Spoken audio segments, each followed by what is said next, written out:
The Ermengarde Mansion. It was built for Lord William and Lady Elizabeth Ermengarde of Luxbourne, humble ambassadors of peace and beloved by their people. Both were well known for their compassion and generosity, never failing to extend a helping hand to anyone in need. Under their influence and wealth, what was once a small, sleepy village grew to a prosperous and bustling town. However, the seasons of joy eventually ended when the good nobles perished at the hands of a great plague. Their riches and legacy were henceforth passed on to their only child, Lady Charlotte Ermengarde. The mansion has stood since the 1620s, a witness to a very long history of joy and pain. After Lady Charlotte committed suicide, the great house was eventually left uninhabited, and that is when it began. Surrounding villagers spoke of seeing and hearing unearthly things, of cries and howls that filled the nights, and hearsay of a mysterious woman roaming the hollowed halls aimlessly. People who dared enter its walls were simply never heard from again. Even after 400 years, these stories remain, much like the house itself. Whispers about the once great house, its legend, and its curse still fall upon the villagers' ears. In spite of this, the current owners are convinced that these stories are nothing more than a hoax. With little regard for the truth, the Briar Realty Corporation placed the property back on sale. Like Pandora's box, the secrets that lie inside await to be discovered by brave souls. No matter what happens, take care not to be consumed by the curse. Good luck.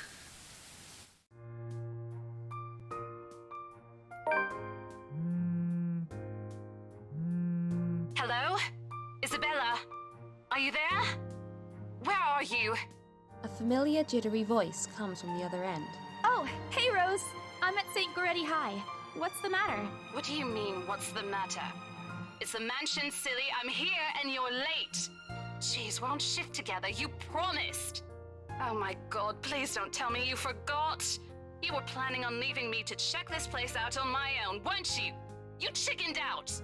Calm down. You know I take my promises seriously. I'd like to believe that. So hurry up and get here. This place is huge. A bit too quiet since no one's lived here since, like, forever, but beautiful nonetheless. Why are you so surprised? This isn't the first time you've been there. I know. I just wish I could live in a place like this. It really takes my breath away. Yeah, well, I wouldn't be so sure about that. Not after the rumors that say it's haunted. Jeez, never mind those rumors. Ghosts aren't real after all. And even if they are, which they are not, they can't do anything. They're nothing but spirits. You don't know that! They might be listening or watching right now, and they might not be happy with you enough to curse you. No offense, sweetie, but that's a bit of a stretch. Believe it or not, it's better to be careful. Right. You know, not every property we sell will end up with a dead body stuffed in a sofa. And I think that mansion is where we'll likely find another one. I can feel it. That was one time, Isabella! Loosen up! Wait, just get here ASAP, please. I'm getting bored being here on my own. Fine. Let me just finish up here. I'll be right there soon. Okay, see you. Bye. She hangs up before I can even respond.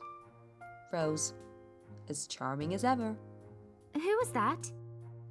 I look up from my phone to see Becca, giving me a questioning look. Oh, that? It's just Rose. The one who trained you? You're working together again? Just for this property. We've been scoping out that big mansion down Anselm Village after the renovations. Today's sort of its grand opening to the public. The RC wants to give it one last check before we let potential buyers tour it this afternoon. Hold on. Is this the same mansion you've been telling everyone about? Didn't you keep saying how it just gave you the creeps? You actually went there? And you're going back? Well, I did promise Rose I wouldn't ditch her. And besides, a job is a job. Gotta do what you gotta do to make a living. As soon as those words leave my mouth, Becca lets out a soft chuckle. What's so funny? Nothing. It's just that I didn't expect you to say that. Coming from you, it sounds so out of character. I mean, no offense, but you've been freaking out ever since you got assigned to it. I honestly thought you'd back out. Not all the time. I could really use a huge amount of cash right now, and this is just the fastest way to get it. Plus, listen to this. Briar Realty wants it sold as soon as possible, and the agent who lands the deal is going to get a huge bonus. They never give bonuses like that. Getting that would make life so much easier. They're desperate, I'm desperate, it's perfect. A sympathetic look crosses her face. You know, if you're really in urgent need of money, you could have just asked me. Or Ashton. We can always let you borrow, and you can pay us back whenever. I have to keep myself from groaning out loud. In the years I've known her, I can already tell what to expect once she has that expression. Becca! I've noticed that you've been living off instant noodles these past few weeks. She crosses her arms and grimaces at the thought. Her voice slightly rises as she begins to scold me. Instantly, I'm reminded why Becca excels at teaching boisterous teenagers. Stop eating junk! They're cheap, but they're not good for you. You'll definitely end up in the hospital if you keep at it. Hey! I eat other things too. I fold my arms across my chest, mimicking her posture and giving her the best frown I can muster. The same one I'd use with my younger siblings when they're being difficult. Instead, she only raises an eyebrow at me. That's not going to work on me. And I saw it when you were cleaning your flat last week. The instant noodle cups outnumber everything else. You're just exaggerating. Did you even see what's in my cupboard yet? I'm not just living on instant noodles alone. I've got canned beans, peas, tuna, ham, and even hamburgers in there. Becca's wrinkling her nose by the time I get to the end of the small list. She even went a little green on the last one. I would have laughed a little at that, if I didn't know it would only lead to more reprimands from her. Aren't those the same ones you won from the grocer's raffle more than a year ago? I sincerely hope you're checking the date stamps on those things before eating them. I don't want a repeat of last year. In any case, those are still not exactly healthier choices, Belle. She shakes her head, possibly laughing at some funny, distant memory. When she looks up, I immediately brace myself. More words from her. Sometimes it's just better to let Becca talk until she's out of things to say, but when she turns her attention back to me, there is only warmth in her smile. What am I going to do with you?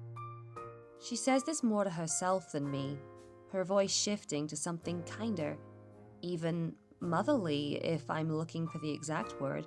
I hope you know that it's impossible not to worry about you when you're like this. You don't have to keep eating the same thing. Didn't I tell you before? You're always free to reheat my leftovers. Thanks, Becca. I really appreciate it, but you don't need to keep babying me. You've been taking care of me since after I moved here. You have to take a break sometime. And before you ask again, no.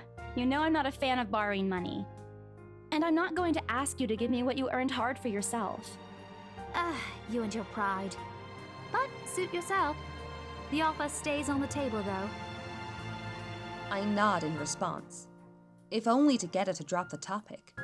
But I'm pretty certain I will never take that offer, ever. It has nothing to do with pride. I've simply seen plenty of times how friendships can take a turn for the worse, just because of a few unpaid debts. I don't want something like that to happen between me and Becca. We may argue about a lot of small, petty things, but she already feels like a real sister to me. I don't want to lose that friendship over something so trivial. Becca's movements, when she takes a quick glance at something behind me, snaps me out of my thoughts. Well, enough chit-chat. Lunch is ending, and my students will be back any minute. We can catch up later. Good luck with your clients. You better treat us to lunch or something if you get that sale. You bet! With a small smile, she returns to her desk and begins sifting through the pages of a rather thick history book. She's probably working on next week's lesson plan, or trying at least. Her eyes are distant, and she doesn't seem too attentive to whatever is on the page. As if she heard my thoughts, Becca starts coughing heavily. Her hand hastily goes to her mouth to stifle the sounds. Ah, this is precisely why I followed her here. For someone who makes a habit out of worrying about other people, Becca sure forgets how to take care of herself. Hey, you sure you can manage on your own? I mean, you're still a bit feverish. Ah, hush, dear. Don't you worry about me. I'll just drink some medicine and I'll be right as rain. I level her with a flat look. She has had a cold for a couple of days now. Something about the strange weather not agreeing with her lately. And despite my advice to take the week off and rest, I found her apartment empty when I dropped by this morning. She even left the medicine her doctor prescribed. Look who's being stubborn now. You shouldn't even be working right now. Seriously, you big baby. I'll be fine. For now, just go to work and stop making that Rose girl wait for you. I'll call you if I still feel bad, and you can come pick me up if it makes you feel any better. She offers me a reassuring smile and I can only sigh. Why do I even bother? There is no stopping her once she has decided on something. Defeated, I reach inside my bag to pull out the same bottle of medicine she left earlier. She looks at it warily when I place it in front of her. Unfortunately for her, this is one thing I'm not letting her have her way. All right, but don't forget what the doctor said. Drink this on time. I'll see you later, okay? There's an amused gleam in her eyes when she shifts them back to me. Look who's playing the mother hen now. Rebecca! Okay. I won't tease anymore. I'll make sure to drink it, Mom. Before I can retort, she casts another look at the clock. I took that as a sign to end the conversation. With a small wave, I leave her alone to her classroom and her thoughts. I hail a passing taxi to take me to the property as soon as I leave the school grounds. The mansion is some ways out in the countryside, but I don't have trouble giving the driver directions. Apparently, everyone in Luxburn City knows of it, including every bit of rumor surrounding the place. In fact, just the mention of its name is enough for locals to give you cautious sidelong glances. I learned that the hard way the first time I commuted there, and it only boosted my belief that there's something more to the house. Even the news of it being renovated and placed back up on the market had caused quite a stir. Thankfully, it died down a few weeks later. I avert my eyes from the window once the buildings shrink in the distance. We get a glimpse of the countryside soon, although a quick glance at my watch tells me we're still a few minutes away from our destination. Might as well get some work done. Rose did ask me to review the mansion's documents. I already looked them over last night, but you never know when things may go wrong. Life has ways of messing things up like that. Halfway through reading the papers, my phone rings again. I pick it up without looking, neatly tucking it between my ear and shoulder. It's probably just Rose again anyway. Rose? Guess again. That voice. Ash. Bingo. Hey, what's up? Just checking if you're still cool later this evening. You mean that thing with Zach? Yeah. He even called in the middle of the night just to remind me. No, don't worry. I didn't forget. I'll be there. Cool. I'll see you later. What time do you get off? Around 6 p.m.? I don't know. It's the first day of the Ermengarde Mansion's open house, and we're expecting quite a number of potential buyers. I'll be booked the whole afternoon. Ermengarde Mansion? You know, the big Jacobean mansion at Anselm Village? I'm on my way there right now, actually. On your own? Yeah, well, Rose is already there, but yeah. I see. Looks like the scaredy cat finally toughened up. Shut up! Ash chuckles, and I can't help but roll my eyes upon hearing it. I'll see you later. Drop me a call when you're done. I'll see if I can pick you up. Whatever. Bye. Stupid Ashhole. Always teasing me whenever he sees a chance. I'll show him who's tough. It takes a few more minutes until I finally reach the infamous mansion. I have to admit, the entire property does look wonderful from the outside. Yet, despite all of this, it does nothing to hide that something is just wrong. The surrounding area is unusually silent, and only the rustling of the leaves can be heard as the occasional breeze passes. While Anselm Village is just a few miles away, everybody keeps their distance on purpose. Perhaps out of fear, the horror of falling under the mansion's curse? Somehow, it makes me feel sad. The lack of immediate human presence just makes this place all the more eerie than it has any right to be. If it's uncanny in broad daylight, I can't imagine how this place looks at night. Are you planning to go inside that place, Missy? The voice nearly makes me jump out of my skin. Without completely taking my eyes away from the house, I give the driver a confused nod. A beat passes while I wait for him to say more, but his only answer is a non-committal hum. Relatedly, it occurs to me that he must have been waiting for my payment. I mentally slap myself for spacing out and promptly hand in the fare with an apologetic look. I expected him to leave as soon as I've paid, but there's a hesitant expression on him, as if something hasn't been said yet. Is there something wrong? Look, Missy, I'm sure you've heard what the people are telling everyone about that place. Nobody likes to be disturbed when they're at peace, and I'm pretty sure whatever they say is in that house doesn't want to either. I admit they did a good job fixing it up, but there must have been a reason why even distant relatives of the family who used to own the house never lived in there despite inheriting it. No wonder they wanted to get rid of it. Maybe they just didn't like it? You never know. He drives off after, but what he has said has left a foreboding feeling in my gut. I breathe out a heavy sigh as I approach the house. After hearing enough of the rumors, I should have expected the conversation to take that turn.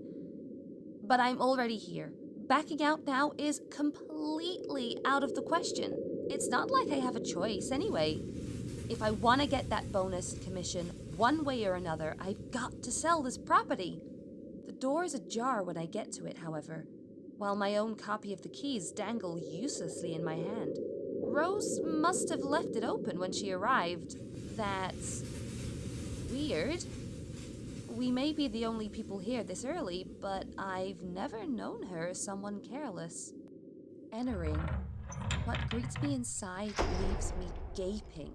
They've cleaned every corner, waxed the floor, dusted the antiques, searched every nook, cranny, and crevice, and made it spick and span, all for the sake of making the mansion more enticing to the modern-day lords and ladies.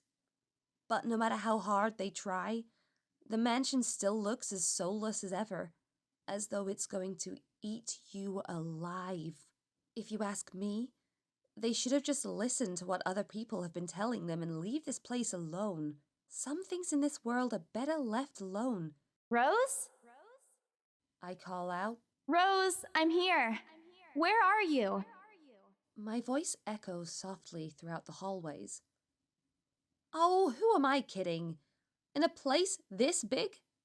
I don't think she'll hear me no matter how deafening the silence is. She could be all the way on the other side of the property for all I know. Quickly, I reach for my phone and dial her number, but... The number you have dialed has not been recognized. Please check and try again. What do you mean, has not been recognized? We were just talking a while ago. It's not like she was eaten by the house, right? Or maybe the ghosts did hear us talking and spirited her away? Right? Right? No, oh, Isabella, don't be ridiculous. She probably just wandered deeper into the house and lost signal or something. I dial her number again, hoping the call will connect this time. The number you have dialed has not been recognized. Please check and try again. But to no avail. Oh boy. I have a very bad feeling about this. Rose? If you can hear me, please come out. Come on, Rose! This isn't funny! You know this place gives me the creeps. No answer. This isn't going to work. This place is big. She could be anywhere. I need to start looking for her. I take a deep breath before venturing deeper into the mansion. Taking a couple of steps forward, I notice something move above the grand staircase. What the hell? Rose? Rose, is that you? Not funny. I'm leaving you if you don't come out. Not coming out, huh? Fine, I'm going. Okay, that's a lie. She's my friend. I can't really leave until I know she's all right. Growing desperate, I try to contact her number again. Come on, please give me something. Please, Lord. Yes, finally! Hello? Hello? Rose, I'm here at the mansion. Where the hell are you? She doesn't respond. There's also heavy static coming from her side. I sincerely hope it doesn't get cut off again before I can get an answer from her. Rose, come on. Where are you? A few moments pass until the static eventually starts to quiet down. I'm attic. What? The attic? Why? Crap! It got cut off. Man, do I really need to go there? With how deep inside the mansion the attic is, there's barely any signal there. No wonder I can't contact her. But why is she there? Out of all places, she just has to make me go fetch her in the creepiest room of this place? Is she doing this to get back at me for being late? Whatever, I'll just go. The sooner I meet up with her, the sooner I'll feel better about being here. I carefully make my way up the staircase. My legs wobble as I mentally curse the fact that I've chosen real estate instead of picking a career that doesn't involve strange abandoned houses. Upon reaching the top, the grand hallway greets me. It branches out to the two major wings of the mansion, the east and west wing. There are two attics here, one on each side, but the east one has been converted to a storage room of sorts, and somehow I find it least likely for Rose to wander there by herself. Besides, she never did like going into stuffy storage rooms. So I head towards the west wing first, where a simple wooden door at the end of the hall opens to a small room.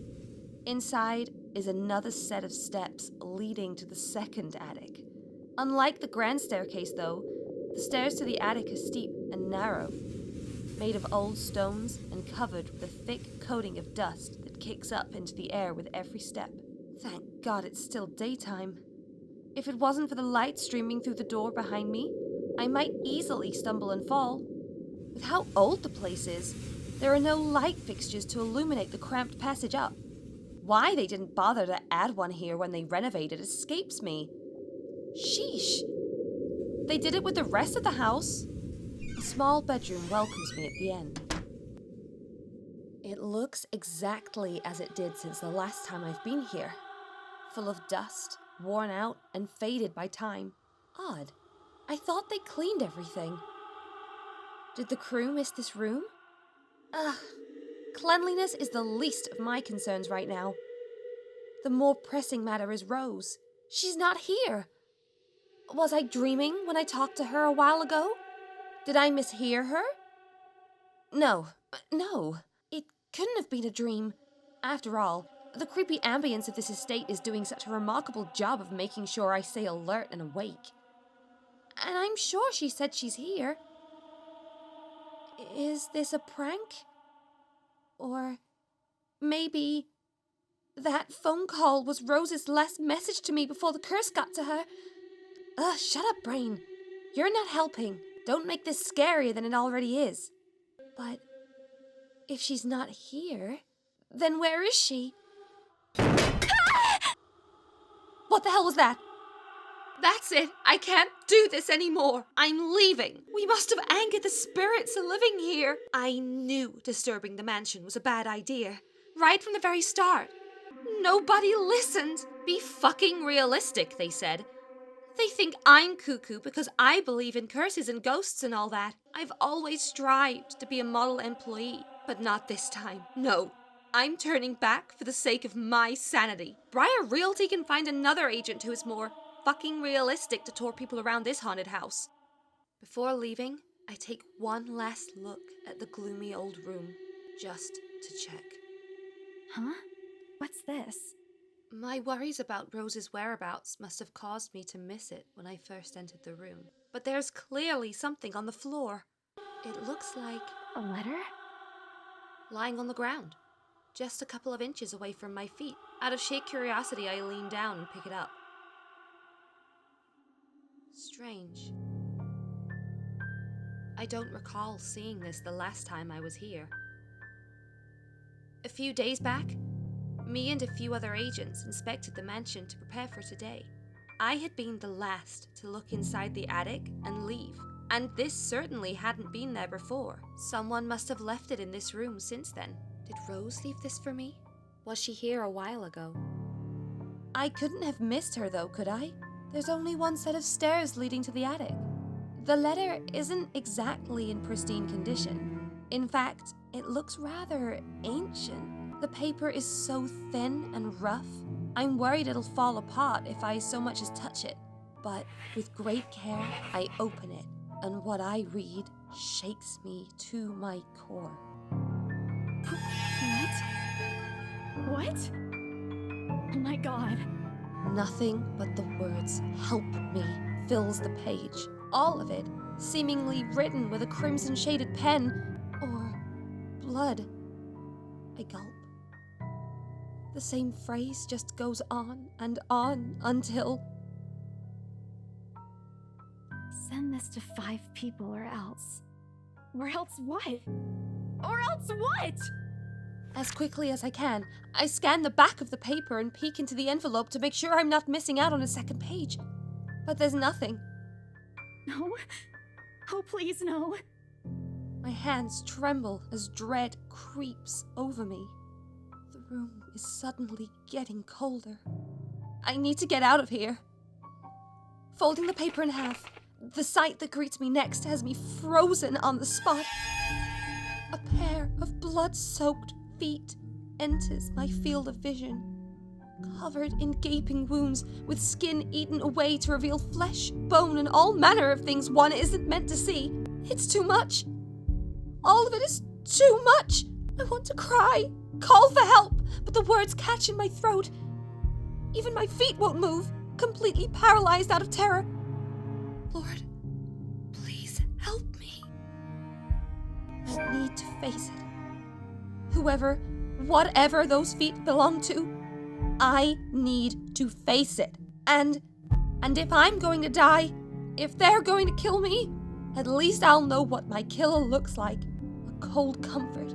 So, with a deep breath, I summon every ounce of courage I have left in me and shift my gaze upwards. Please, don't hurt me.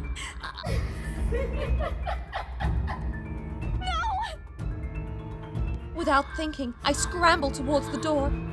I struggle to open it, but it won't budge. Stay away! Go away! Please, Lord, make it go away! Why now? Why won't it open now? My heart sinks as reality dawns in. I'm locked in. Locked in with that thing. Let me out! Let me out! Lord, please, let me out! It slowly approaches me as I wrench the doorknob violently back and forth. Yes! The door finally swings open, and I couldn't have been happier. Wasting no time, I leap out of the door and don't look back. My feet pound against the floor in rhythm with the loud, fast beating of my heart. By the time I run past the hallway and find myself atop the grand staircase, my chest feels so tight like it's going to burst. But that's nothing compared to the feeling of hope the sight of the exit gives me. Racing down the stairs, a breathy laugh escapes me, and my shoe slips, and I find myself falling until my back hits the ground and pain racks my body.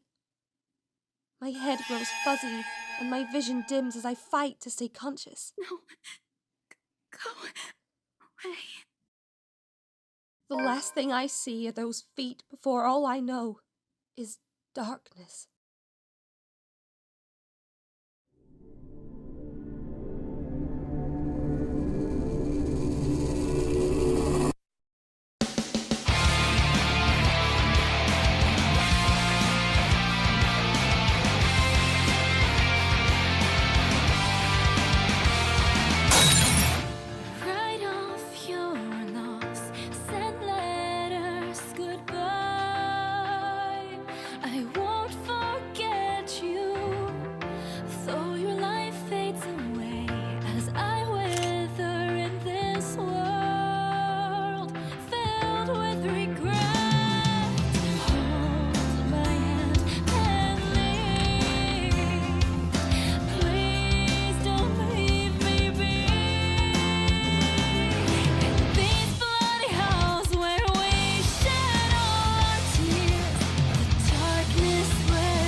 A buzz breaks the silence. I start to rouse, pulled into consciousness against my own will. I've never felt this tired before. I just want to sleep, but the insistent buzzing, poking, and prodding isn't letting me. My old mattress may not be the comfiest of places, but that doesn't make me any more eager to wake up. 5 more minutes, Becca. I sway away at what is nudging persistently at my side. Come on. Can I just get a few extra minutes of sleep today? I promise I'll work hard once I'm up. A hand lightly taps my cheek, and something cold is suddenly being pressed at the back of my head. The icy sensation slowly spreads throughout the area, giving me an uncomfortable feeling. April, is she alright? Isabella? Isabella? Stop, can you hear me? Isabella? Fog immediately lifts from my mind the moment I recognize the voice, and my eyes snap open. There, looking down at me, is Rose.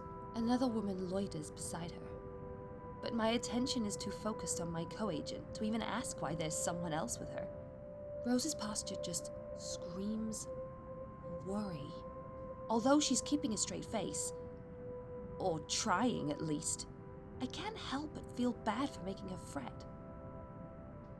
A wave of dizziness washes over me as soon as I try to get up, forcing me to lie back down again. Luckily, the feeling subsides after a few seconds, until only a mild throbbing somewhere at the back of my head remains. With a little assistance from Rose, I push myself upright. She hands me an ice pack and gestures for me to press it where I suspect a small bump has already formed, if the light ache in the area indicates anything. Alright, Isabella, where are we? The Ermengarde mansion. Why? Ow, my head. And the date today? October 21st? Rose. Last one. Can you count to 15 in reverse order? 15, 14, 13, 12. No, that's wrong. Why are we doing this? She's just checked if your injury is in any way serious. This time, I curiously regard the woman standing before Rose. It's impossible to overlook her, what with the way she towers over us. And here I thought Rose is already tall. Who is she anyway? One of the remaining cleaning crews? But with how primly dressed she is, I don't think anyone would want to clean in a suit, an expensive suit at that. The gloves alone must already cost a fortune. Her eyes slowly shift between me and Rose, considering us with an almost unreadable expression, before finally fixing a sharp gaze on me. I can't help but fold my arms protectively over myself as she does so. She may be far from a cleaning crew, but she certainly looks like our supervisor during evaluation. Just do it, please. I eye them both warily, but recite everything as she is asked. Rose releases a breath of relief once I'm done. You scared me for a moment there. I was about to call for an ambulance. Are you all right? Exasperation soon replaces the dull ache. The memory's a little fuzzy, but the attic and... There was someone, Rose. In the attic. Someone? You mean a client? Oh, that's unlikely. It's probably just one of the cleaning crews. The boss sent a few of them back this morning for some last-minute... No, not any of those. I'm not actually sure. Wait, didn't I call you? You said you were in the attic when you answered. That's why I went there in the first place. Both Rose and the lady look at me like I've just grown another head. Did I say something weird? Rose quickly casts an apologetic smile at the woman before the awkward silence stretches on further. It's her saleswoman smile. The same one she taught me when I was still her trainee. I should show this to troublesome clients, or just to avoid trouble in general, she advised. It's also the same one she gives me when I've done something particularly absurd that may cause us to lose a potential sale. Her eyes are serious when she turns back to me. She takes both of my shoulders, gently squeezes them, and, with as much patience as she can muster. As much as I'd love to have gotten at least a heads up of your arrival, I didn't really get a call from you. You know, signal here is absolutely horrendous. I was in the garden earlier and couldn't even make a single call. Isabella, I'm going to ask again. Are you really all right? What happened? I don't know. It's all a bit blurry. I remember I was looking for you, but you weren't in the attic. And there's whoever it is. Then I must have tripped on a rug or something on the way down. Oh no. Do you think someone came in while you were out? You left the main door open. We are so going to get into big trouble if something gets stolen, Rose. Perhaps it is a concussion. Are you sure you feel fine? We could still call for an ambulance. I could cover for you. No, I'm fine. I'm okay, Rose. I can work. Wait. Hold your horses, Rose. I can't just miss an important sale because of a minor bump in the head. An extremely minor bump. I've had worse when I was a kid. This is nothing. Besides, if I leave, you'll have to shoulder everything in the open house, alone. And in a mansion this big? Well, there's also the part where I may lose that bonus BRC promise, but that's completely beside the point. Rose gives me a skeptical look when I return the cold compress to her and push myself off the floor. I have to use the staircase's railings to steady myself, but otherwise, I feel fine. See? I'm A-okay. The two of them exchange a worried glance, and Rose assumes a contemplative look. I bite my lower lip in anticipation. If she says no... All right, you in. A smile threatens to slip out from me. But if I see that you aren't feeling well, I'm taking you personally to the nearest clinic to have you checked. Clear? Clear as day, ma'am. Thanks, Rose. You insisted. But remember what I said. First sign of you looking not okay, and we're off. No questions asked. It's just a small bump. Don't worry. You shouldn't downplay these kinds of things. It could be a serious injury for all we know. Suddenly, a small cough sounds against the walls of the foyer, interrupting our banter. The woman is looking expectantly at the two of us, her stare making me shrink back a little on myself. She isn't really intimidating. Well, she is, but not in the scary, negative way. Far from it, actually. Her demeanor simply commands an air of sophistication and respect. In a different world, a younger me would have probably wished to be like her. At our lack of response, she coughs again, lifting a well-trimmed eyebrow at me in question. Words get caught in my throat at the sight of it, and Rose, as usual, is swift to catch my blunders. My sincerest apologies, Miss McCulloch. Marianne McCulloch. She hands Rose her business card. The words interior designer catch my eyes before my partner flips it over. Oh, probably someone interested in the mansion for its 17th century influences then. I won't hold it against her though. Despite the hearsays and remaining uninhabited for years, the mansion's original fittings and furniture have been kept completely intact and restored to pristine condition. I suppose some people find that trip to the past feeling appealing? After all, with what it offers, this place could also be a haven for people looking to live somewhere with a classic historical charm. Miss McCullough, I'm Rose Cooper, and this is my partner, Isabella Santos. We're just ironing out a few things, but we'll be starting the tour soon enough. In the meantime, we've prepared some refreshments for you in the parlor while you're waiting. If you could please... Thanks. There's no need for it, though. I just dropped by for a quick survey of the place. I thought I should check the estate before I meet with the homeowners. Rose's confusion is impossible to miss when she glances at me, and I return it with an equally perplexed look. And, against my better judgment, I blurt out the first question that comes to mind.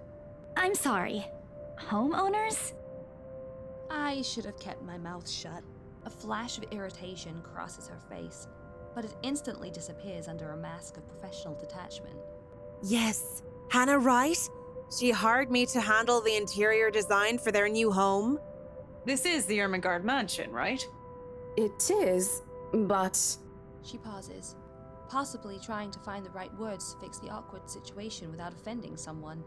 Suddenly, Rose nudges me with her elbow.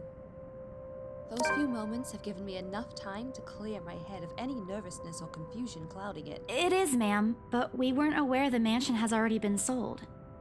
What do you mean? I almost flinch when she turns her gaze on me, but I stand my ground. Besides, it isn't like I haven't dealt with awkward situations like this before. I may screw up at times, but that doesn't mean I haven't learned a thing or two in the 5 years I've worked in the business. The mansion is indeed for sale, ma'am. Today's the open house, in fact. However, we haven't heard anything from the higher-ups that a deal has already been closed for this particular property. If you'd like, my co-agent and me can check with them right now. She nods, seemingly in deep thought after I've finished. She appears to be a reasonable person anyway. Given the proper explanation, she'd surely understand. I thought something looked odd. Excuse me, I need to call my secretary. Thank you for your assistance, Miss Santos. With a slight wave of her hand, she leaves us. That seems to be the end of it. Both Rose and I breathe a sigh of relief. Disaster averted. I also don't miss the thumbs up she gives me for doing a good job, and I can't help but swell with pride. Still, I've already prepared myself to dial the number to the Luxburn office and check, even if she didn't ask for it.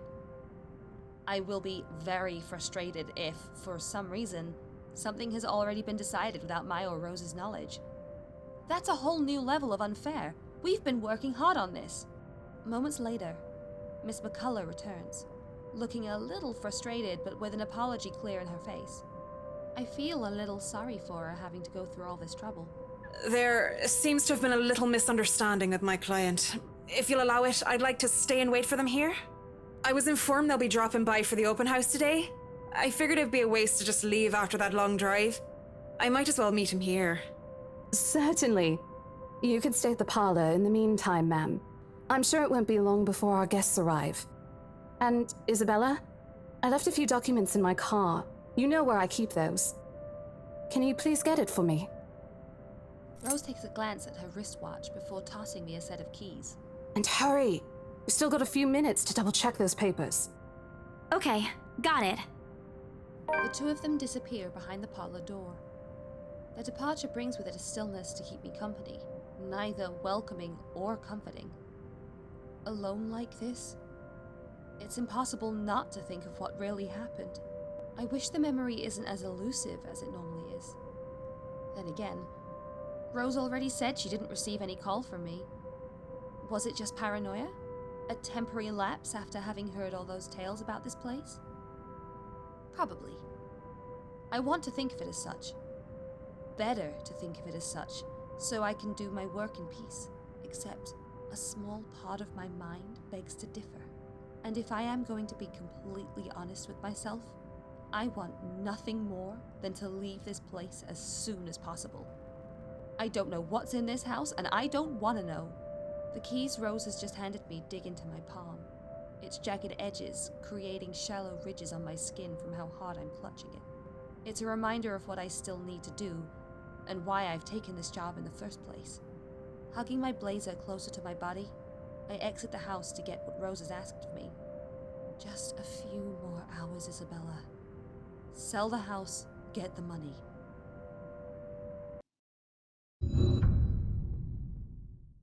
A flock of people have already gathered in the mansion's front yard by the time we officially open the doors. I'm not sure whether I should feel baffled or underdressed, standing in their presence. Men and women of wealth and status, all dressed to the nines in fancy suits and lovely dresses of varying colors, compose the medium-sized crowd. Their necks, arms, and fingers are adorned with silver and gold, glinting in the afternoon sun. Some even have ridiculously fancy feathered hats on their heads. I really hope there aren't any magpies living nearby like in the stories. Those birds will have a field day in this. They are murmuring among themselves, looking at the estate's facade appraisingly, with some arguing about whose mansion has the superior architecture. But most of it stops as Rose calls for their attention. They don't look too pleased at being ordered around. But what can they do about it? Ladies and gentlemen, I'm Rose Cooper, and this is my partner, Isabella Santos. We'll be taking a tour of the mansion in 2 groups. Please make sure you filled up our sign-in forms before joining a specific group. Those who want to look around the first floor, please follow my partner. I'll be guiding the ones who wish to see the ground floor. Hearing this, a few wander to me. They are mostly old ladies who seem daunted at the idea of climbing all those stairs. Miss McCullough also joins our group. But what really catches my eye is the elegantly dressed pair she approaches. It's so nice to finally meet you! When Chief Inspector Lee mentioned that a famous interior designer is in town, I knew I had to get you! Your confidence in my skills is very flattering, ma'am. I'm sure you won't disappoint, Marianne. Oh, you know each other? Not at all, ma'am. You mentioned something about a Marianne on our way here, darling? Oh, yes, I think I did. Ah, they must be the clients she was talking about. I might have seen their faces somewhere before. Some magazine? Or the television? I can't quite remember. But then again, most of our guests have likely ended up on the news, one way or another. I won't be surprised if these two already have. For people who are popular, though, they aren't dressed as loudly as the others. And in their simplicity, the couple stands out. The woman, in particular, is stunning enough to turn the heads of most people in my group, especially the men with wandering eyes. The guy standing beside her doesn't seem to mind, though. And if I'm going to be a bit bolder with my assumptions, I'd say he's basking in the attention. Both of them, in fact. I'd think they are brother and sister if it wasn't for their public display of affection. The matching rings on their fingers just cement the fact that they are indeed a couple. Whatever, couple or not, what's important is that we get this deal closed before the current owners can even think of cancelling the listing. I just hope one of the people in my or Rose's group is brave and generous enough to buy this mansion. And so, with papers in hand, I lead the way. When they aren't whispering about themselves or going ooh and ah over one thing or another, they ask questions. From how the restoration process went to the history of the place, I answer them all. More than happy to talk about the art pieces and the architecture mostly. However, I'm careful not to mention anything about the urban legend. Not a good material for sales talk, even if the entire population of Luxburn knows about it. Some of the furnishings here are actually the 17th century originals, all of which have undergone a painstaking restoration process just to return its original beauty. Even the glass thing, colorful ones. Oh, I don't know, but you get the idea, I hope. Especially that one, ma'am. It is said to be a gift commissioned by the fiancé of Lady Charlotte Ermengarde. The mansion's current owners have specifically requested that the restoration crew take great care in handling it. It's a priceless work of art and the most distinctive feature of the mansion. By the time I've stopped talking, her attention is already elsewhere. Isn't this place wonderful, darling? I told you it's not a total waste of your time. I don't know. Isn't it a bit too small? We might have to break a wall down to have more room. Well, I think it is just right. Don't you think so, Marianne? It is splendid, ma'am. But isn't it a little too early to make plans when no deal has been signed yet? Never mind that. It isn't going to be a problem. We've got a wonderful legal team to handle everything. Start taking notes, though. I think I've got a few things I want changed before we move in. The rest of their conversation gets lost in the chatter of our companions. I don't want to make assumptions yet, but their sheer interest is enough to give me some semblance of hope. Oh, please, please, please let these guys be the one. Eventually, our group reaches the kitchen. Much like the rest of the house, a great deal of effort has been put into retaining the room's classical appeal. The open hearth at the end of the room in particular looks amazing, like the ones I've only seen in fairy tale books, and mad props to the cleaning crew. Seriously. After overhearing hundreds of their complaints about the soot and tar staining the bricks, and how much of a pain in the ass cleaning this'll be, they still managed to pull this off. Or make it look presentable at least. The highlight of the room, however, is what's underneath this hatch here. Oh, don't say anything yet! An underground wine cellar. This is the first time the guy in grey speaks up. Mr. Luke Wright? My memory supplies from the forms they signed earlier. His sudden attentiveness catches me off guard. Since the start of the tour, only his wife has shown any form of genuine interest in the place. But But this time, something lights up in his eyes at the mention of the undercroft. What's so interesting about a basement? I really don't understand rich people sometimes. Right now, he just gives me the impression of a child who has just seen what he absolutely wants for Christmas. I've always found it cute whenever I see children act that way, my younger siblings especially. On a grown man, it's almost funny. Yes, sir. It could house around 7,000 to 11,000 bottles of wine. Truly. And the room, how was it built? The bricks that were used to build the cellar have been carefully picked for the purpose of maintaining and preserving a constant temperature and humidity in the room. It's a good place to keep your private collection in if you have one, sir. It keeps the corks in good condition. Oh, love. Didn't you say before that you wanted to make your own personal vineyard? Perhaps you could start one here. You know we're going to need space for that, darling. And this isn't big enough? If it's space you're worried about, sir, the Ermengarde mansion sits on a 46-acre lot. There's plenty of room for it. We were told that the original owners had a horse stable built here before, too. There's a contemplative expression on Mr. Wright's face, but he doesn't say anything further. His wife, however, seems really pleased that he has started to show some interest, if only a little. I smile to myself. I may not completely understand how these people's minds work, but I sure as hell know how to spot a buyer with sincere interest. Score! I can't wait to tell Rose. The rest of the tour goes by without a hitch. After more than half an hour, we're able to cover almost every room in the ground floor and are heading to the parlor. Funny, the first time BRC had us survey the property, I kept complaining to Rose how big it is. Now I can't even bring myself to care, no matter how much my feet hurt. Maybe this is just my excitement over a possible sale. When we reach the parlor, however, an odd feeling washes over me. It starts off as small goosebumps on my skin, a feeling of being watched intently, whispers in my ear and shadows dancing, lurking in the corner of my vision. Dark silhouettes that are gone when I turn to look. Chill settles down my spine, making me feel sick, and I start to break out in a cold sweat. I can't do this. I need to sit down for a moment. The old ladies in the group have been requesting for a break anyway. If I can just... Excuse me, everyone?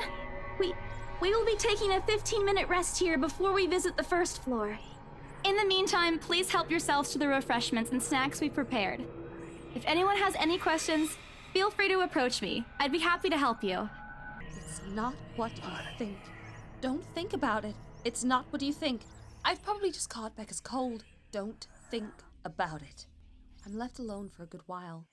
The same words spilling out of my lips in a silent prayer, until a hand taps me on my shoulder. Hello, you there? Yes, ma'am? Oh, look at you! Having to show a group around a mansion this big must be exhausting. Not a problem, ma'am. I'm just doing my job. What a hard worker! Anyway, Isabel, right? Isabella, actually. But yes, what can I help you with, ma'am, right? Please, just Hannah. Call me Hannah. I just wanted to ask, how soon are we able to move in? My brain completely stops. The sick feeling plaguing me is suddenly gone, replaced by utter bewilderment. Is this a joke? She looks at me expectantly as I struggle to come up with an answer. Wait, ma'am, you see... But we haven't even negotiated a price yet, ma'am. We haven't even finished touring the rest of the mansion. A sale would be great and all, but... She stops me from speaking any further and puts a hand on my shoulder. For a moment, with her tight smile, she looks as if she's tasted a particularly sour lemon. Oh, please, sweetie, don't insult me. Money is not a problem. And, just between you and me, this place is better off with us than with some old lady who'll probably just fill it up with cats. I personally don't think there's anything wrong with having cats here, ma'am Hannah. I'm sure there's more than enough space here if you want pets. Perhaps I'm still not feeling well, but really? What's wrong with cats? More importantly, why is she talking about moving in already? Well, I'm more of a dog person. But you see, This is going to be a gift to my darling. It's going to be our anniversary soon. And it would be so wonderful if you can secure its purchase for us. Why, I can even offer something extra if you help us out with the paperwork. We actually have a process for this, ma'am. I don't really think that would be necessary or appropriate. And just what are you two lovely ladies talking about here? Leaving me and our lovely interior designer to talk here by ourselves. What would the people think, darling? Oh, it's just small talk, love. I was asking if she could help me with the paperwork. I try not to wince when her nails dig into my shoulder. I can't help but send an imploring look at Miss McCullough, who only gives me an apologetic smile and a shrug. Yeah, I can give you a fact sheet and a form to fill out. She wastes no time in taking the papers from my hand and shuffles through the bunch. Oh man, Rose is going to be so angry at me for letting her do that. Wonderful. And Marianne, I'd really love to talk to you about those changes. You took some notes earlier, yes? I did, Mom. But I really hope that this time... Excellent. Hopefully you can help us out too, Isabel. Isabella. Right. It's a lovely name, Isabel. It's Isabella. Yes, that's great. We'll be more than happy to put in a good word to your superiors too, and... What's this? A look of confusion and disgust appears on her face. Turning to her husband, he merely shrugs in reply. That's, an interesting work of art. Not to my taste, though. I'm sorry. Darling, Buttercup, art is a complete overstatement for this garbage. It looks like a cheap prop from a D-list horror film. Shush, love. Let the girl do what she pleases with, what do they call this? Oh, forget about it. At the very least, it's not as dreadful as the one art exhibit I was forced to attend last month. You should have seen it, Marianne. Even you would have been appalled. But I'm sure you'll know what to do with our walls once we get started.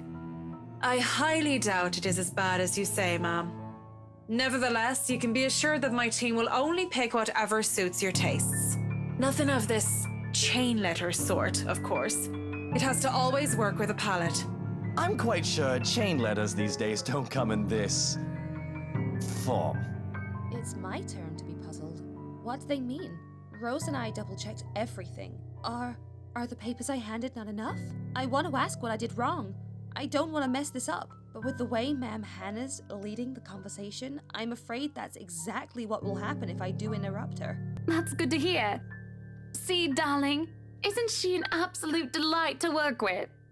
I can't wait to see how this place will look when she's done with it. Oh, you don't have to tell me that, Buttercup.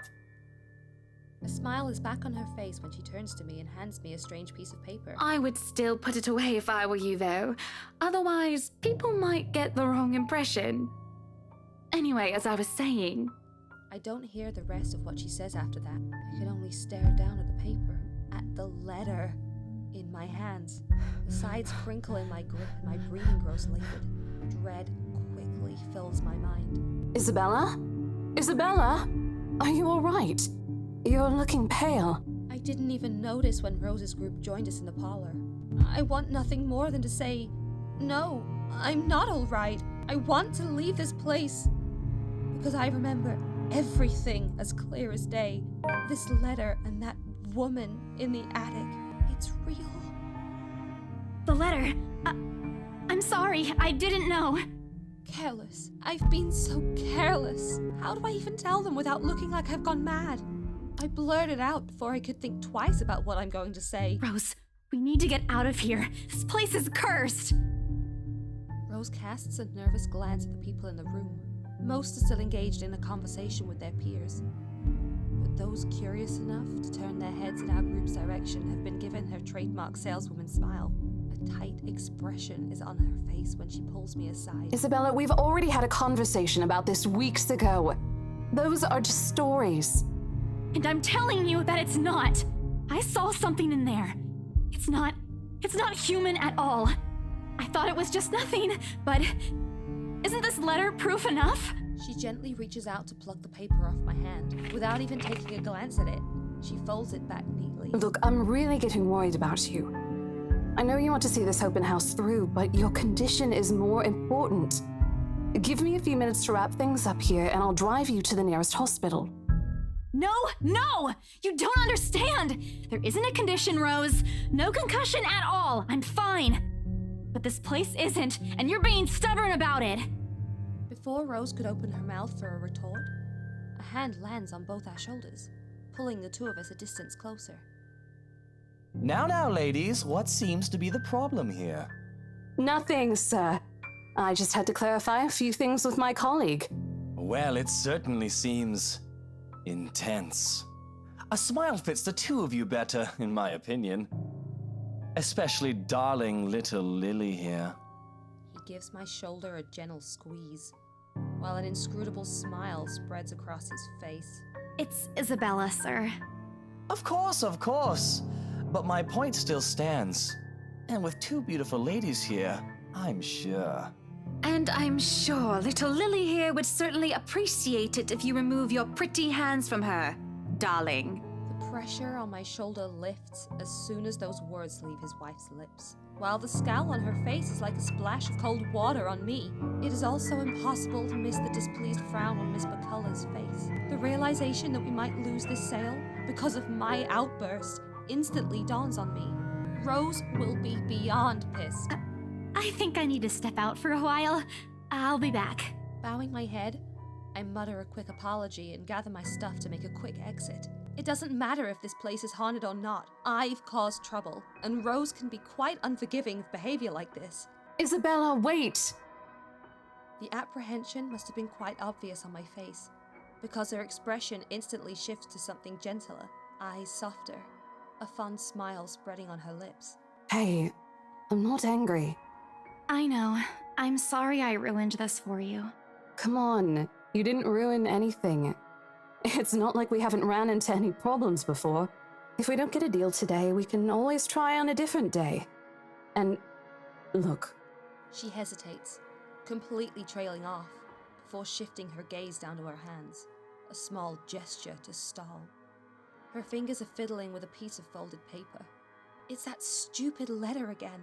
My hands stiffen when she gives it back, but I take it nevertheless, more as an automatic response than a desire to have it back. I'll throw it away if I can, but I have this nagging feeling that one way or another, it'll find its way back to me regardless of what I do about it. Rose, this is... You have to let them know about... I know you want us to get this sale so badly, and we've made a lot of plans on how to go about this. I mean, who wouldn't? This is the first time I've been assigned to a property like this. I've sold plenty of houses before, but nothing like what we have here. It's a beautiful house. I'd love to get one of my own if I ever win the lottery. But I think... Look, here's the thing, Isabella. If we are going to do this, work on something, I don't know, this big, I need you in top shape. And the way you are now... What? Wait. No, I can still work. I just need to get myself together. That's what you said earlier. I let it go because I thought, hey, it's your own body and you should know more than anyone how you feel. But after this, I really think you should take a break. You're kicking me out? No, I'm not. Look, all I'm asking is for you to take a seat somewhere I can see you, and let me handle this for now. You're clearly not yourself, and I honestly could use some time not worrying when you'll fall over or not. The day's not even over, and I'm already feeling the stress. Please, humor me just this once. She clasps her hands together in front of her, eyes pleading for understanding. And I do understand. To some extent, that doesn't mean I'll feel any less awful.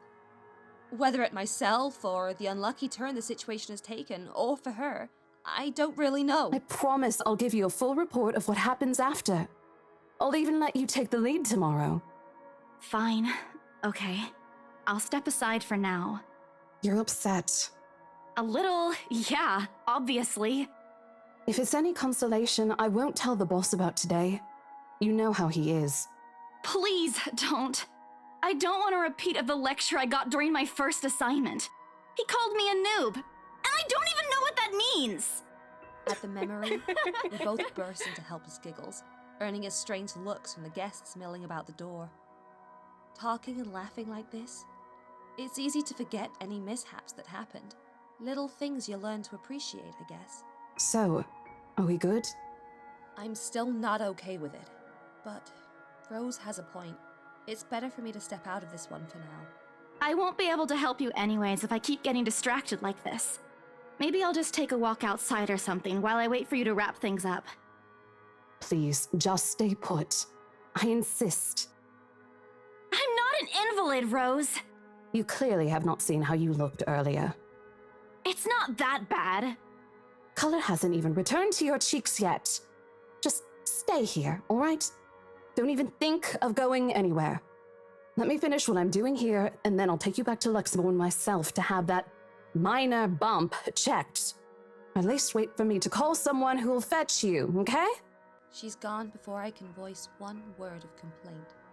Left with nothing else to do, I find myself drifting back to the foyer.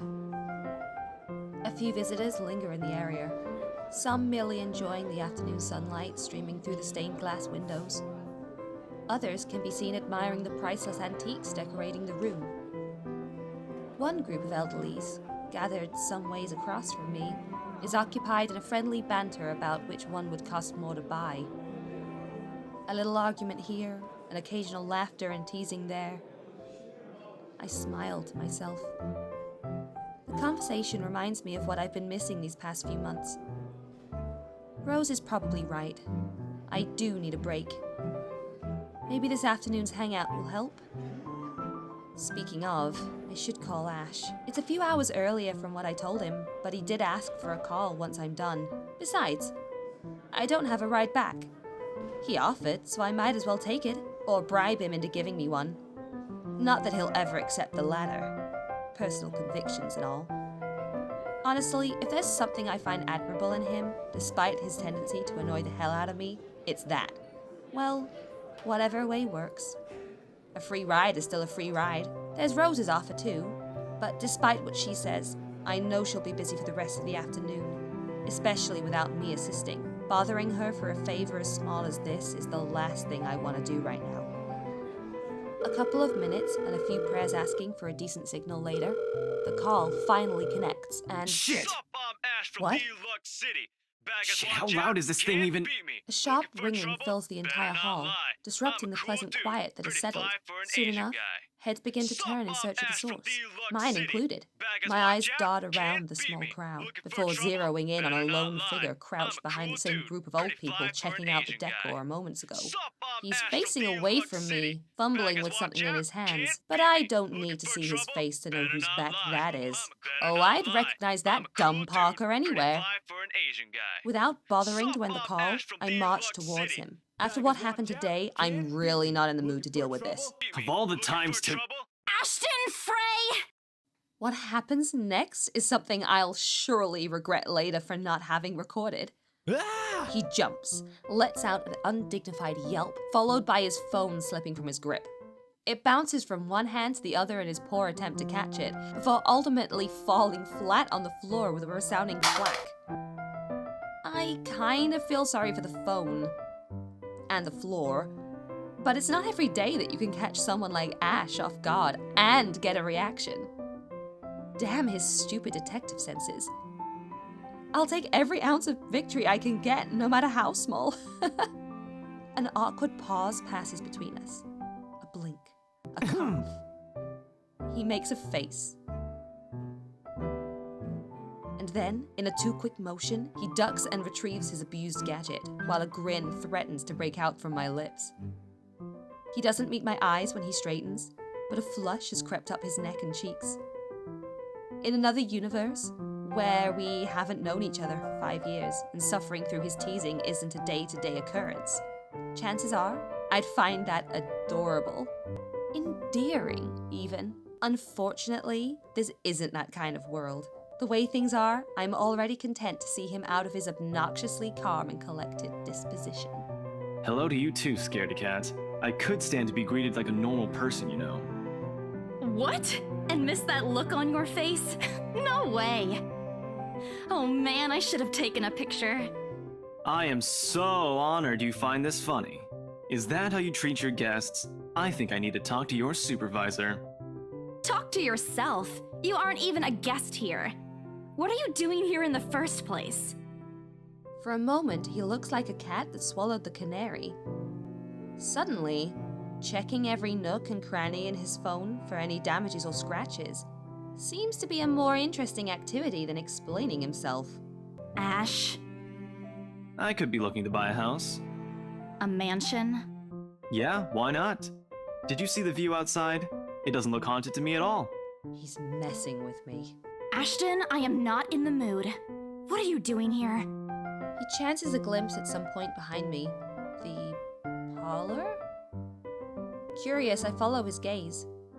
But before I can figure out what has caught his attention, he places a hand on my shoulder and turns me back to face him. I just finished working on something, so I dropped by. I still don't see how his work has anything to do with why he's here. At my confused look, he drops the hand resting on my arm, like he has touched something particularly hot, and casually rubs the back of his neck. And I said I'll see if I can pick you up. Turns out I can. Free time and all. So here I am. Figured you'd still be busy, and so I roamed around for a while. Oh, you should have mentioned that sooner. I was about to throw you out. Throw me? Hey, I was given a pamphlet. I think that makes me a legitimate client. We have mandatory sign-in sheets for clients, Ash. I didn't see your name on it. And you can't just roam around because it says open house. Normal people actually follow an etiquette here. Right, okay. I think I'll just go ahead and... No, wait. I wasn't really going to throw you out. Rose said... Never mind. I was just about to leave anyway. Wait, what? Now? Something must have shown in my face, because he pauses and gives me a long, hard stare. Sometimes I forget how easy reading people is for Ash, given how often he looks as if everything around him is a chore. I avoid his eyes, hoping he'll drop the subject and won't ask any more questions. The last thing I want is to tell him what happened, especially the part about the letter. In fact, he's the last person on Earth I'll ever think about telling it to, if I can help it. Sure, he's a dependable guy.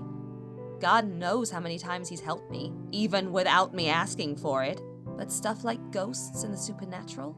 He'll never believe those, even if he hears it from a friend. Except maybe if it's Becca. On a good day, the most harmless thing he'll do is give you an explanation why those things have no chance of ever being real. At worst, he's insufferable. He'll poke fun at you at every single chance he'll get, asshole. What did I ever do to him? He never does that to Becca or Zach. I can already imagine how things will go down the moment I spill a word of what I saw. Nope. Over my dead body. Before it catches his attention, I shove the letter deep into my bag. What's wrong? Nothing. Let's just go. Doesn't look like a nothing to me. We still have Zach's movie tonight, remember? It's still early. And didn't you say your shift will end around 5 or 6? What about... Hey, Isabella, wait up! A rush of air greets me as soon as the main door opens. Not the usual autumn draft, but it's still a welcome change from this stifling atmosphere inside the mansion. Ash's footsteps are quick behind me, the soles of his shoes thumping hard against the polished concrete in an awkward cadence as he rushes to catch up. He calls out once, twice. The mansion still looms in the background. Whispers calling me back, shadows beckoning.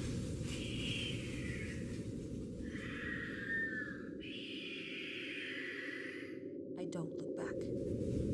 We spend the ride back to Luxburn City in a relatively quiet manner, with only the radio's disjointed hum in the background to fill the silence.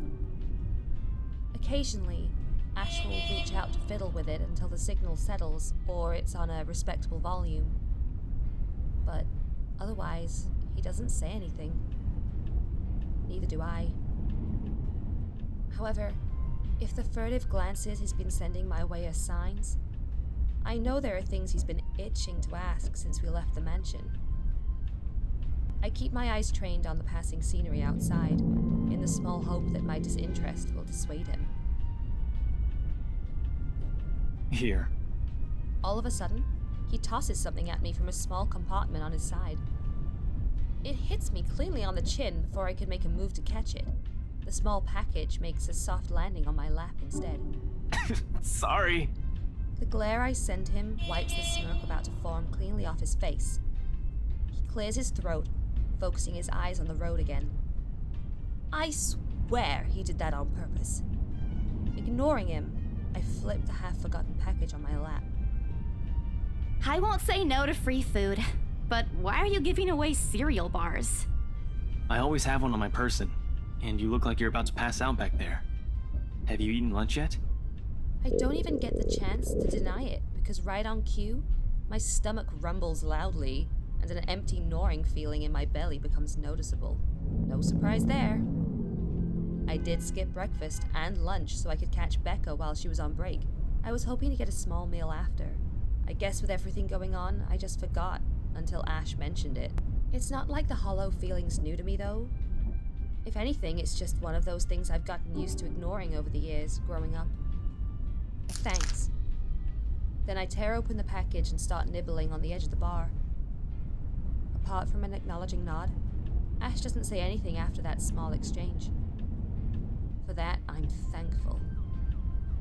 After getting an earful from both Becca and Rose, it's nice to be able to just sit down with someone who's not going to nag at you. How'd the open house go? The usual. We got a bigger crowd than normal because of the property's fame, but really no different from the typical open house. On second thought, it actually looks like a fancy party more than an open house. I've never felt so underdressed in my life. Weren't you there? I wasn't really listening. I should have asked someone to kick you out. No, you won't. And what makes you so sure? One, ever since you got assigned to this property, you've been freaking out about it. Rebecca's words, not mine. She's been complaining to me about how you talked your ears off, by the way. Two, despite your initial qualms about the place, you still took the job. Which brings us to three. It's been months since you last settled a deal, and you're short on money right now since you're back to your instant noodle diet. How do you even know about the last one? Rebecca. Anyhow, you're hellbent on selling the mansion. Even if someone you know personally is in the tour group, you aren't going to just kick them out. Every single person who went on your open house is still a prospective client to you. Even me. He's not entirely wrong. Oh man. I walked right into that one, didn't I? I hate you. I really hate you right now. His answer is a small laugh. The kind that screams, I'm right, I told you so. I hate it when he does that. I'll have you know that there's already someone who's extremely interested in this property. So even if you expressed any sort of interest in it, I don't think they'd be willing to let you have it. Too bad. Provided I didn't botch it with the rights. Ma'am Hannah in particular didn't look too pleased with what I did. I owe Rose a big apology. I hope she likes free donuts. You don't seem too happy about it. I am happy. Doesn't this look like a happy face to you? Really? And here I was thinking you found another one stuffed in the sofa. Or is it the wardrobe this time? He meant that as a joke, but how close it is to the truth made my blood run cold, and my own heartbeat a heavy weight in my chest. All at once, the letter in my bag feels a whole lot heavier. Yeah, well, things happened. Stuff the right couple might not be pleased about. No need to make a fuss about it. It's normal in the business. You made them angry? Not angry, just stuff happened. Like? Things. Did they do anything? Your clients, the rights, was it? I can't answer that. You keep asking me about my work, yet you haven't said a single word about yours. That's not fair. Both you and Zach have literally disappeared off the face of the earth. An over-exaggeration, but changing the subject to something else is still better than outright lying to him. Besides, it never works with him. I'm not sure if it's because I'm just bad at it, or because he's just really very good at his job. He doesn't answer immediately, only momentarily shifting a glance over me and returning it back to the road when he has to make a sharp turn. Outside, the sun has already started its descent, casting a vibrant orange glow on the tall buildings. I wonder how long before we reach the venue for Zach's film. Checking the street signs outside, it appears Ash has taken the longer route. Odd. But he's probably trying to avoid the rush hour traffic. Didn't we just talk a week ago over chat? That's different. Linking your awful memes in the group chat box every morning isn't exactly a conversation. Excuse me, I don't hear you calling them awful while you're laughing at all of them. Shut up! And you aren't answering my question. That earns him a soft punch to his arm. I did laugh at them, but I'm not gonna give him the satisfaction of knowing that I find most of them funny. It'll only make his head bigger. Stupid Ash. All right. Lay off on the abuse. Remember that case I mentioned before? We've been trying to pin the bastard down, but it required more work than we anticipated. The guy's slippery like that. We got some good lead months ago. He recounts what he's been doing in the time we haven't seen each other. His usual work, the occasional small investigation, and the big case he's been stuck working on. Stuff he couldn't mention in the brief time we catch each other online. Although most of it is the trimmed down version, only things he can tell. He has always been careful about that, even in the way he spins his answers to my questions. Just enough to satisfy my curiosity, but not enough to paint the whole picture. At one point, his voice takes on a strained tone when he mentions something about the big case. But I don't dwell on it much. That's normal, right?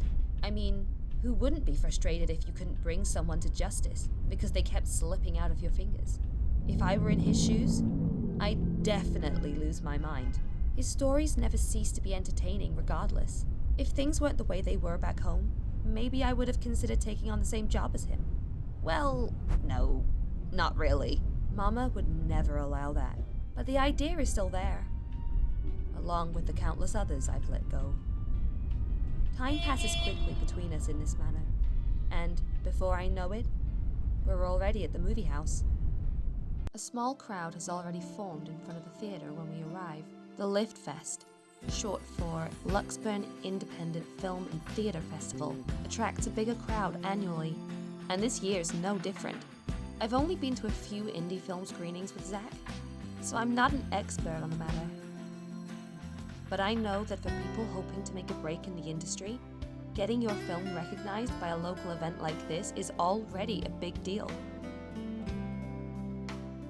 Especially for a newcomer like Zach. He hasn't even won an award, but just getting a confirmation letter that the festival committee wants to include his movie in this year's lineup already put a grin on his face for weeks. Speaking of the guy, he's impossible to miss. At 6 feet, he appears to loom over most of the moviegoers, and with his large build and heavy voice, there's no surprise when people give him a wide berth as they pass by. It's often easy to mistake him for someone intimidating at first glance. I did, back when I didn't know any better. Ash did too, I heard. Once, early in their friendship. Oh, there's Zach! Hey, you guys! Long time no see! Zach's face lights up with a smile of his own. He moves towards us with careful steps, taking a significant effort to make himself smaller so as not to bump or accidentally hit anyone. Typical Zach. As he nears, Ash casually raises his hand in greeting and... Sup, Z-Man, my main man. What's crack-a-lackin', my homie?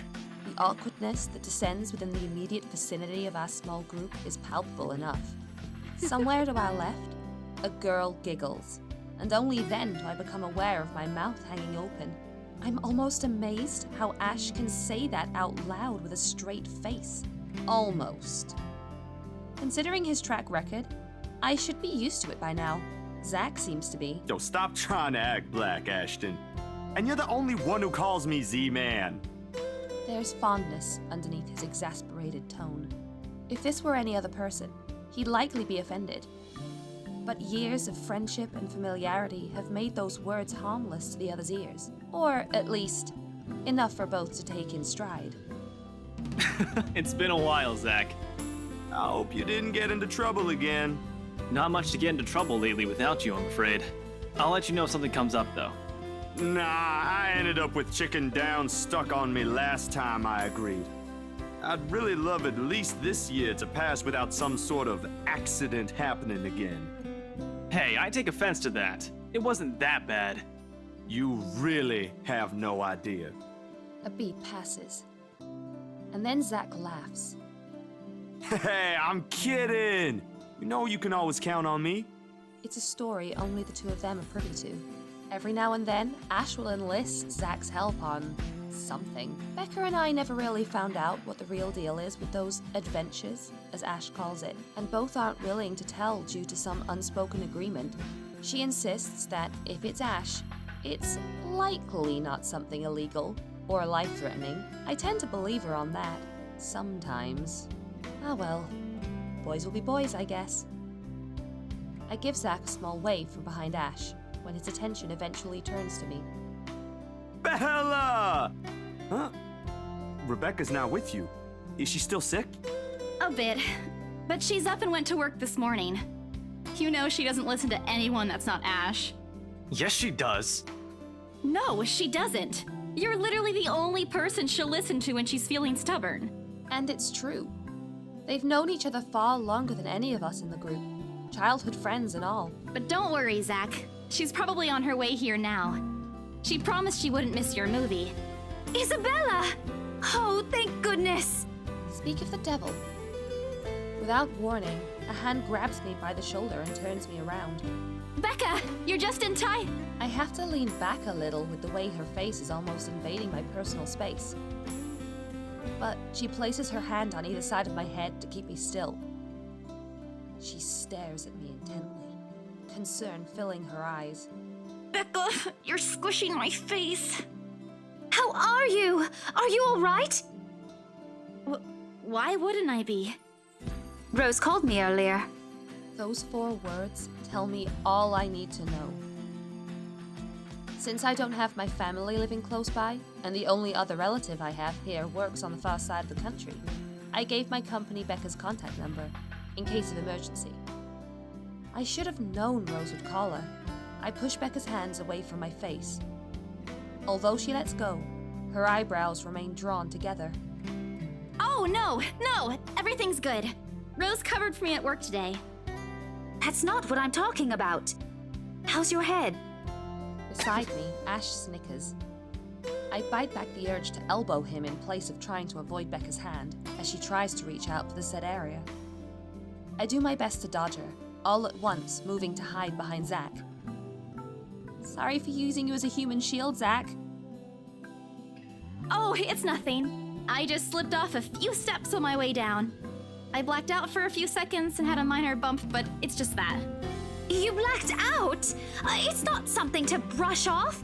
Come on, at least let me check it. It's extremely minor. You wouldn't even know it's there. Isabella, this isn't a laughing matter. She did look pale when I saw her. Wow, thanks a lot, Ashton, you traitor. I'll get you back for this. Just you wait. What? I'm just saying it as it is. If you mentioned this earlier, we wouldn't be having this conversation right now. I'm sorry. Saw her? Yeah, they arrived together. Bella looked fine to me then. I don't know. Something crosses Becca's face, but it's gone before I can figure out what it is. Oh, that's good. At least she didn't have to travel alone, right? At least. Good. See? I'm okay. I wouldn't be here if I wasn't. And I don't want to miss Zach's film. We can always watch it some other time. Sorry, Zachary. No, it's good. But you guys should really keep it down. We're starting to attract some attention. It's the premiere. The premiere's different. Right, Zach? I shoot him a pleading look. Zach's a sensible guy. He'll understand. Please understand. Not really. But Rebecca has a point. In the end, I think it's your call. Oh, for heaven's sake! Please, Becca. I really don't want to miss it. You're not missing it. Oh, we're just moving it on a different day so we can have a... Look, you guys. Ash's loud sigh unexpectedly cuts through the conversation. He's pinching the bridge of his nose as he speaks. Something he usually does when he's getting impatient. If she says she's okay, then there's nothing we can do about it. It's not like we can stop her either. Besides, she's still acting like the same old Isabella to me, if she can still run around like that. Why are you taking her side? I'm not. But if she wants to watch Zach's movie with us, I'm not going to stop her. She's probably the one looking forward to it the most. Ash, that's... You, of all people, should know... Tell you what, if I notice something amiss with her, I'll take her to the nearest hospital myself. Is that good enough for you? I already know the answer before Becca voices it out. When, at last, she releases a deep breath and nods, albeit with great reluctance, I immediately tackle her into a hug. Thanks, Becca! It's always been you with him, isn't it? Did you say something? Me? Nothing. Don't mind me. If you say so. Okay, guys, showtime's close, so I think I'm gonna get us some snacks. My treat. And then let's head inside. Anyone here has a smaller bill? I think I do. Hold on. I pull myself off Becca to get my wallet from my bag, and... What's this? It's already in Ash's hands before I can even react. Behind him, Becca and Zach are both giving the piece of paper an intrigued look. No! Give it back! It's just a paper. I don't care! Give it! Looks ancient, too. Why do you keep this around? I try to reach for it, but he holds the paper way above his head. I've never been particularly sensitive about my own height, but right now, I really wish I have that advantage over him. Don't open it! What's the big deal? It's not like it's a love letter. I don't see any reason to... Hold on a second. This is, isn't it? Even if it is, it's not for you. Okay, now I'm curious. I'm telling you it's nothing like that. It's... The rest of my words are lost when he unfolds the paper. I can't breathe. My heart feels stuck in my throat, pounding, threatening to burst out. Vaguely, I note how my hands are trembling at my sides. Clasping them together doesn't do any good. They're still shaking, but I hang on to them regardless. The awful sick weight that had taken its core in my stomach back in the open house returns full force. How do I fix this? How do I fix this? How do I fix this? Someone, please. Today is turning out to be a horrible nightmare. Send this to 5 people or else. Well, that's interesting. Guys, I think we should listen to Bella first. Aren't you a few days early for Halloween? Ash waves the paper in front of me, giving me a fleeting glimpse of its contents. I don't need to see. I don't want to see. The letters, the words, every stroke written in blood is already embedded in my mind. Maybe I should have just thrown it away when I had the chance. That way. It's not a prank. It makes all of them stop. Even I am surprised with how steady my voice is. What did you say? This isn't a prank! I saw something! Hold on. Are we still talking about this paper? Or is it about the urban legend again? Both. I know it sounds ridiculous. You're saying this is a primitive version of a chain letter, and now that we've seen it, we're now cursed. You've got to be kidding me. See? This is why I didn't want to tell you guys. Isabella, aren't you taking this a bit too far? It's not a joke! Will you guys listen to me first? I saw something in the house earlier. It stood right in front of me. If I hadn't gotten away, that thing might have... Right. And in broad daylight, Isabella. Even someone gullible would find the logic in that screwed up. There's also no way in hell that this supernatural shit is true. But it's real! What do you think I saw? A hallucination? A delusion? Didn't you say you fell down some stairs? So maybe Rebecca's right. It happened after, when I was trying to get away. I almost got stuck in the same room with that thing. We're all in danger. I thought you were my friends. Why don't you believe me? We are, and you know that. But this thing and that thing has got nothing to do with the other. When Rose called earlier, I thought she's just exaggerating. But based on what I'm seeing right now, maybe it's better if we really postpone this for now. Don't bother. Without another word, I snatched the letter out of Ash's hand and stuffed it back in my bag with more force than necessary. I'm tired. I got cursed, saw a ghost, probably lost a sale, got kicked out of the open house I'm supposed to be hosting, my own friends won't believe me, and all of them think I'm crazy. To top it all off, there's a dull ache in the back of my head begging for a little attention I can't afford to give right now. Honestly, there's only so much a person can take within a single day. I just want to go home, curl up in my bed, and never think about today. Before I can take a single step away from the group... Guys! Zach rarely ever raises his voice, even when there's a point he wants to drive home. And hearing him take on that tone completely throws me off. Even Ash and Becca. Whatever the harsh words yet to come out of the argument are, they immediately die on our tongues. Why don't we all calm down first? I'm sure Isabella has her reasons too. No need to be hard on her. And hey, ain't this supposed to be a happy get-together? We haven't seen each other for months. I'd really love to know what y'all have been up to. I only ever get to talk to Bella over chat. Please. He has a point. Ash, for all his attempts to look cool and distant, has also been looking forward to this. He even took the time to call this morning for a reminder. He never does that. Becca, too. I'm pretty sure that's another reason why she got out of bed today. Yet, despite Zach's attempt to lighten things up, or Ash's and Becca's acquiescing gestures, the tightness in my chest remains. I should have just kept it to myself, or at least went with the idea that it's a prank. If I did, things might not have turned out the way they had. No sour mood, no bad vibes. Careless. So careless. Any other day, I'd excuse myself and go straight home. But this is something special to Zach. Something he worked so hard to bring to life. I should know better. I might be having a bad day, but being with the few people I care about far outweighs the idea of spending the rest of the day throwing a tantrum alone in my room. And what if the thing in the attic follows me home? I don't want to be left with my thoughts either. I can still see it, whenever I close my eyes.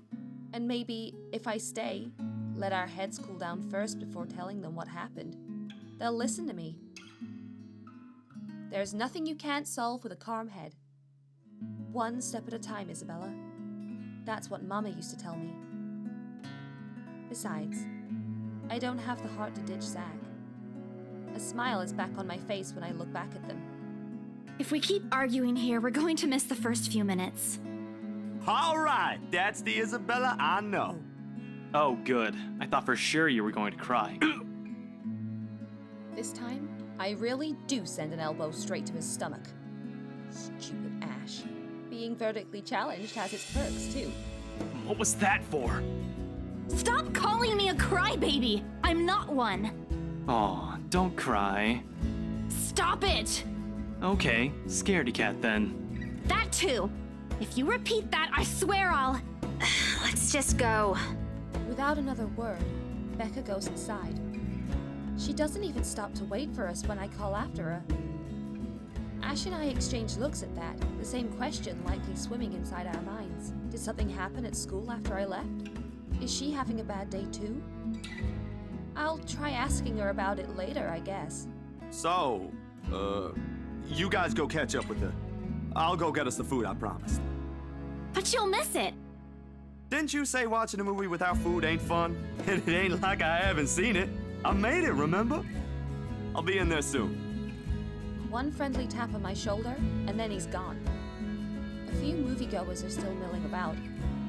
Some are still waiting in line for tickets, but otherwise, most of the crowd are already inside. There's nothing much for us to do here now.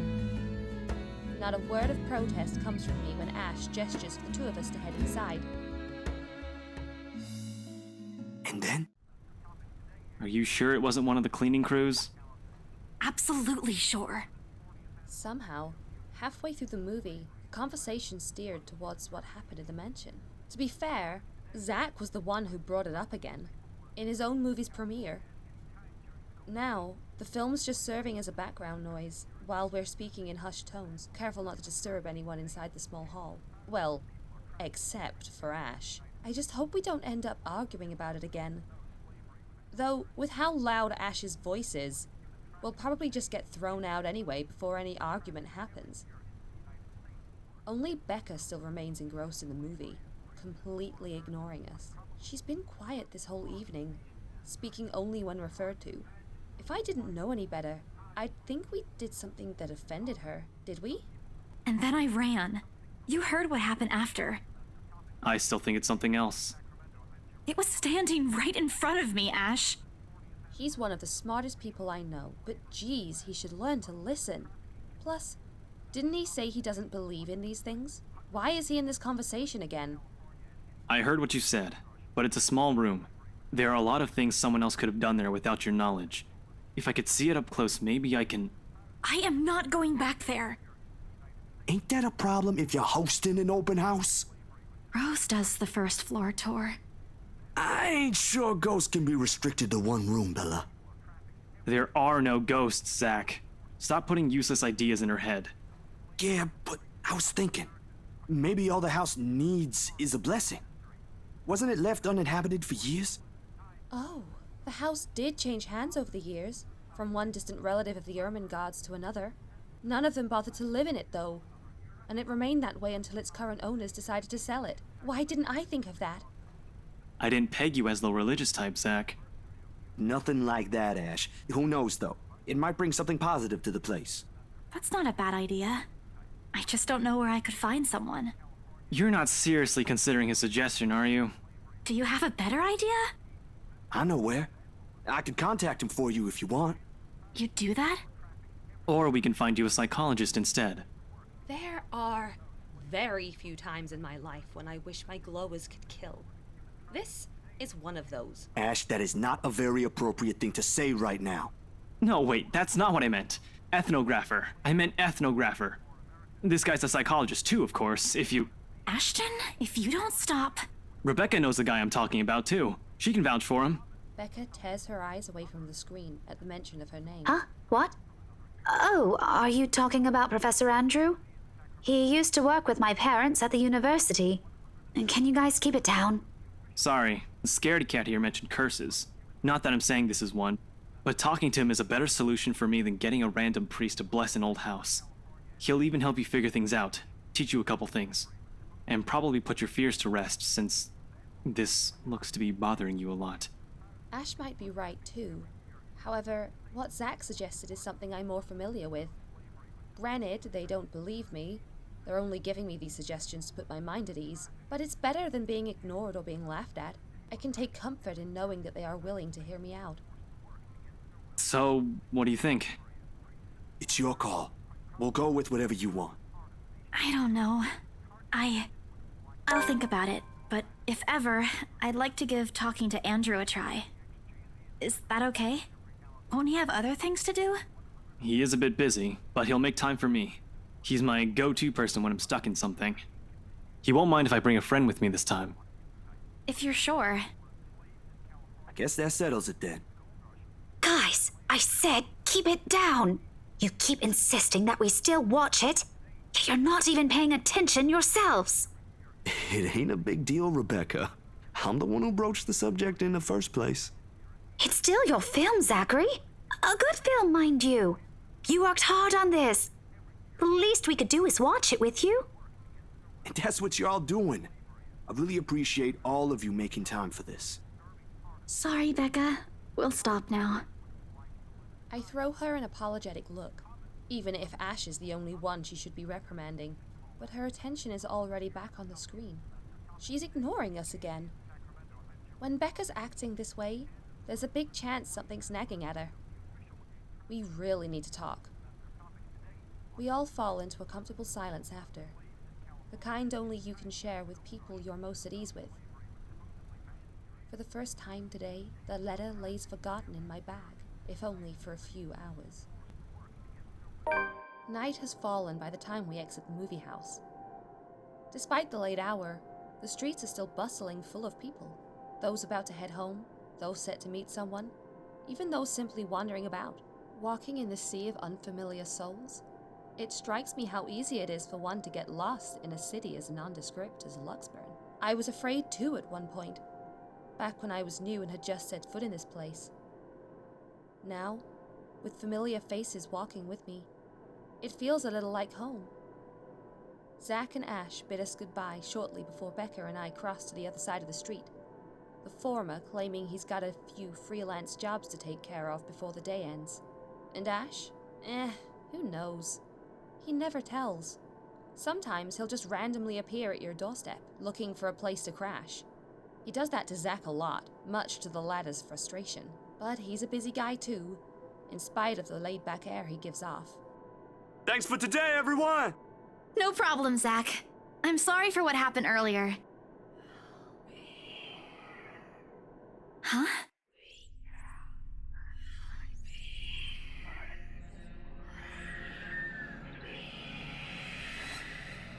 A sensation. Cold. Sickening. Drowning.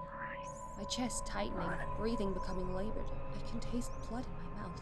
The edges of my vision blurs. In the distance, amidst the countless, nameless people going about their lives, a voice reaches out to me. Pleading, even as I clench my eyes tight and clasp my hands over my ears. Whispering and whispering and whispering, calling out. No, not me. Somebody! Isabella? Earth to Isabella? At her voice, the whole world suddenly snaps into place. The murmurs gone.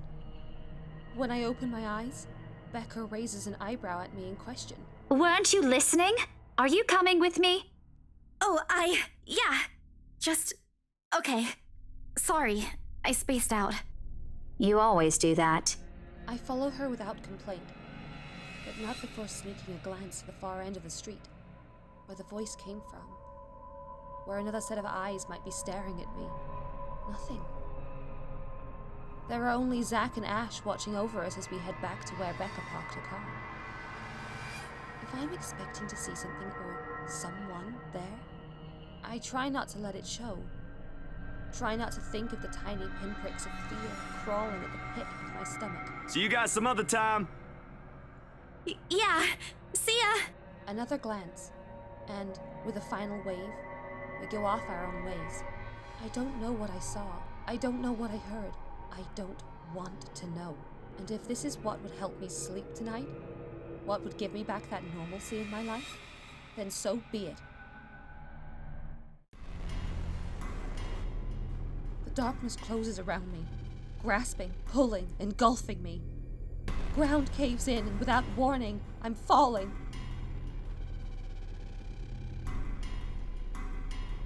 My eyes snap open. For an instant, it doesn't immediately register where I am. Both my back and shoulders ache after I've fallen asleep all hunched up the night before. Drenched in sweat, the nest of pillows I often keep around me feels more suffocating than comforting. I let my eyes adjust to the bright morning light streaming through my window, and allow my breathing to slow down before untangling myself from the pile. I haven't had a single dream since coming to Luxburn. Or, at least, none I can recall having. It's a shame because they used to be so vivid. Not the crazy vivid, but the more pleasant kind I'll tell my siblings about. Maybe it's just the stress of living alone. The knowledge that I'll always wake up in an empty apartment with no one to tell stories to.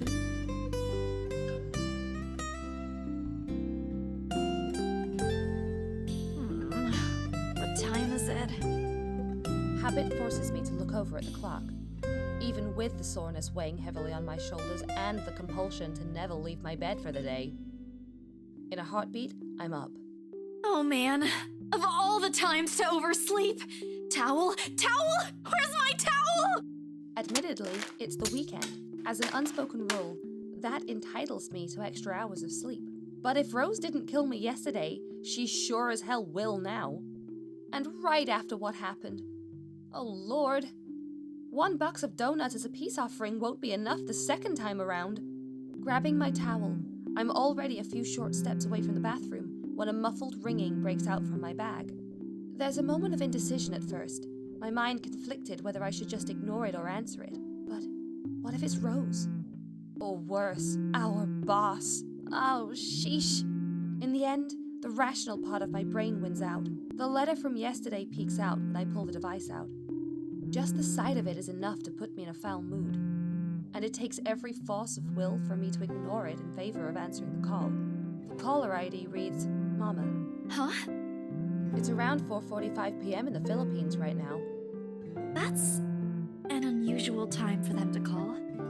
Usually it's around noontime here, and I'm the one calling, not the other way around. Better for them to use that money on something else other than an international call. Regardless, in the most cheerful tone I can gather. Hello? Hello? Grace? How are you? Mama! I'm doing okay. How are you guys over there? We're good, we're good. EJ won a storytelling contest at school the other week. Brought home a medal. I thought you should know. There's a tired lilt in her voice as she speaks. It's been there since Papa had to leave his job. I wish there's something I could do for her. But from miles away like this, the least I'm able to do is not make her worry. If only my older brother would actually lend her a hand. But Lord knows if that'll ever happen. Odds are, Kuya Jordan's already out drinking right now. Again. I can't count on my older sister either, knowing she has a family of her own. And, well, Ate Anne's financial situation isn't exactly great right now, having ran herself knee-deep in debt. Great! That's great! Tell him congratulations from me. And let him know I'm gonna send him a little something extra this Christmas. How about Nico? Karen? Michael? I hope they're okay? They're doing well. They wanted to talk to you, but they're all busy with school. Oh no, that's fine. I don't want to bother them. Just tell them to keep doing their best for me. I'll just call back when I know they're not busy. And Papa? How's Papa doing? It's a subject I'm a bit hesitant to broach. From the way Mama's voice hitches, she doesn't want to bring it up either. Papa. Grace, he's having a little difficulty right now. Weak appetite, he's having trouble swallowing, and lost a few pounds. But the doctor said we should keep encouraging him. It just means his body's accepting his new treatment well. The money you sent last time helped a lot to pay for it, by the way. Oh, I see. That's good. I won't deny that life has gotten tougher for our family. It used to be easy back when Papa was in good shape, but ever since he was diagnosed with a sickness 5 years ago, he has been unable to provide for us. Now, the burden of feeding 8 mouths and settling Papa's bills all rest on my shoulders. Although Mama makes a little, accepting sewing and laundry jobs in our neighborhood, it's scarcely enough to cover the costs of day-to-day living, let alone the bloating hospital bills. We can't even expect help from our own government, because the health insurance there barely covers anything. I'm sure he'll get better soon. Is he well enough to talk? Do you think I'll be able to speak to him, Ma? Silence. I start to think that the call got cut until... Listen, Grace. Maybe it's better if we transfer Papa to a different hospital. Somewhere cheaper? What? Why? Did something happen? Is it the deposit issue again? Give me the hospital's number. I'll talk to them. No, it's nothing bad. The service here is good. Too good. Even the doctors. But I'm worried you're working yourself to the ground because of it. Mama, we've been through this before. I want the best for Papa.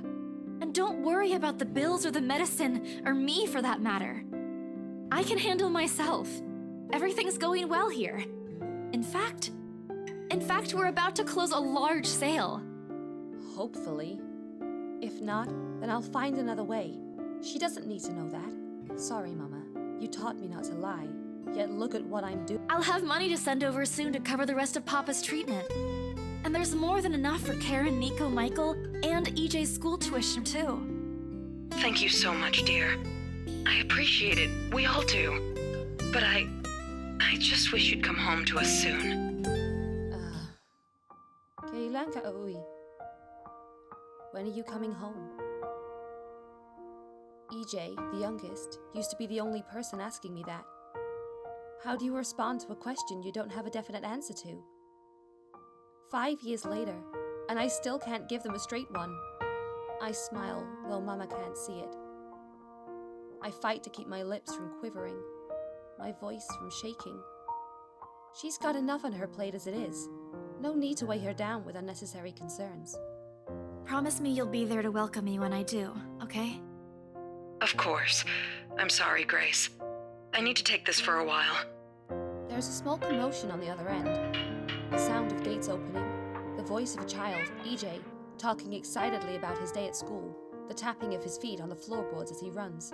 It's been years since I went home, but I can still picture the whole scene in my mind.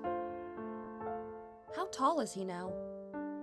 Are the neighborhood kids bullying him now that I'm not around? Did Mama rearrange the furniture in the living room again? What are they having for dinner today? I miss them. I miss them so much. It's okay, Ma. I need to go too. I've got work today. I'll call again soon, alright? On a Saturday? Oh, never mind. Take care of yourself, dear. I love you. I love you. Bye. It ends with a soft click, leaving half-truths and empty promises hanging in the air. Closing my eyes for a moment, I take a deep breath and shake away the thoughts beginning to swim inside my head. It's pointless to mull over these things right now. Okay, Isabella. Time to get that mansion sold. Unfortunately, before I can take a single step away from my phone, it rings again. No doubt Mama forgot to say something. Mama? Did you forget anything? Excuse you? I'm too young to be your mom. Are you still sleeping? Hold on, never mind that. Get yourself in the office. Hurry! Office? What about the open house? Oh no. Is it Sir John? Did he hear about yesterday? Am I in trouble? Oh god, oh god, oh god!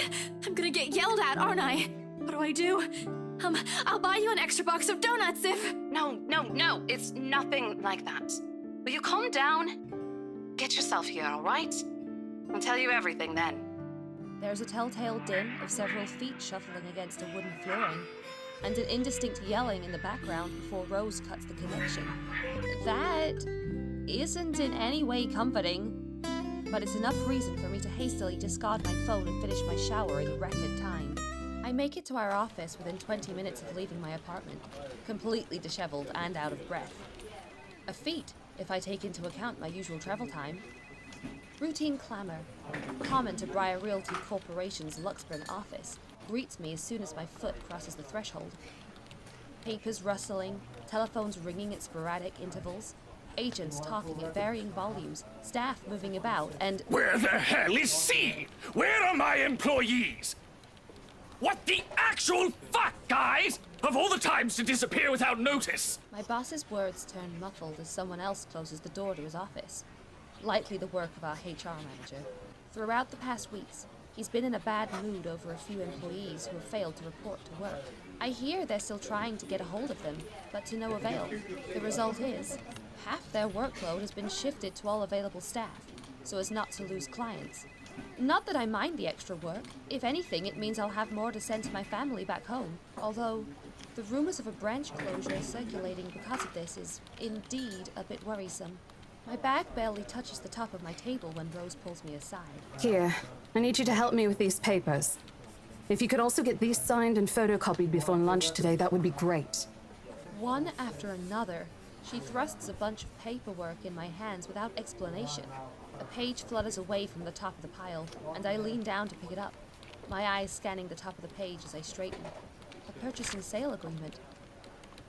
Rose simply gestures her thumb in the direction of our visitor lounge when I tilt my head in question.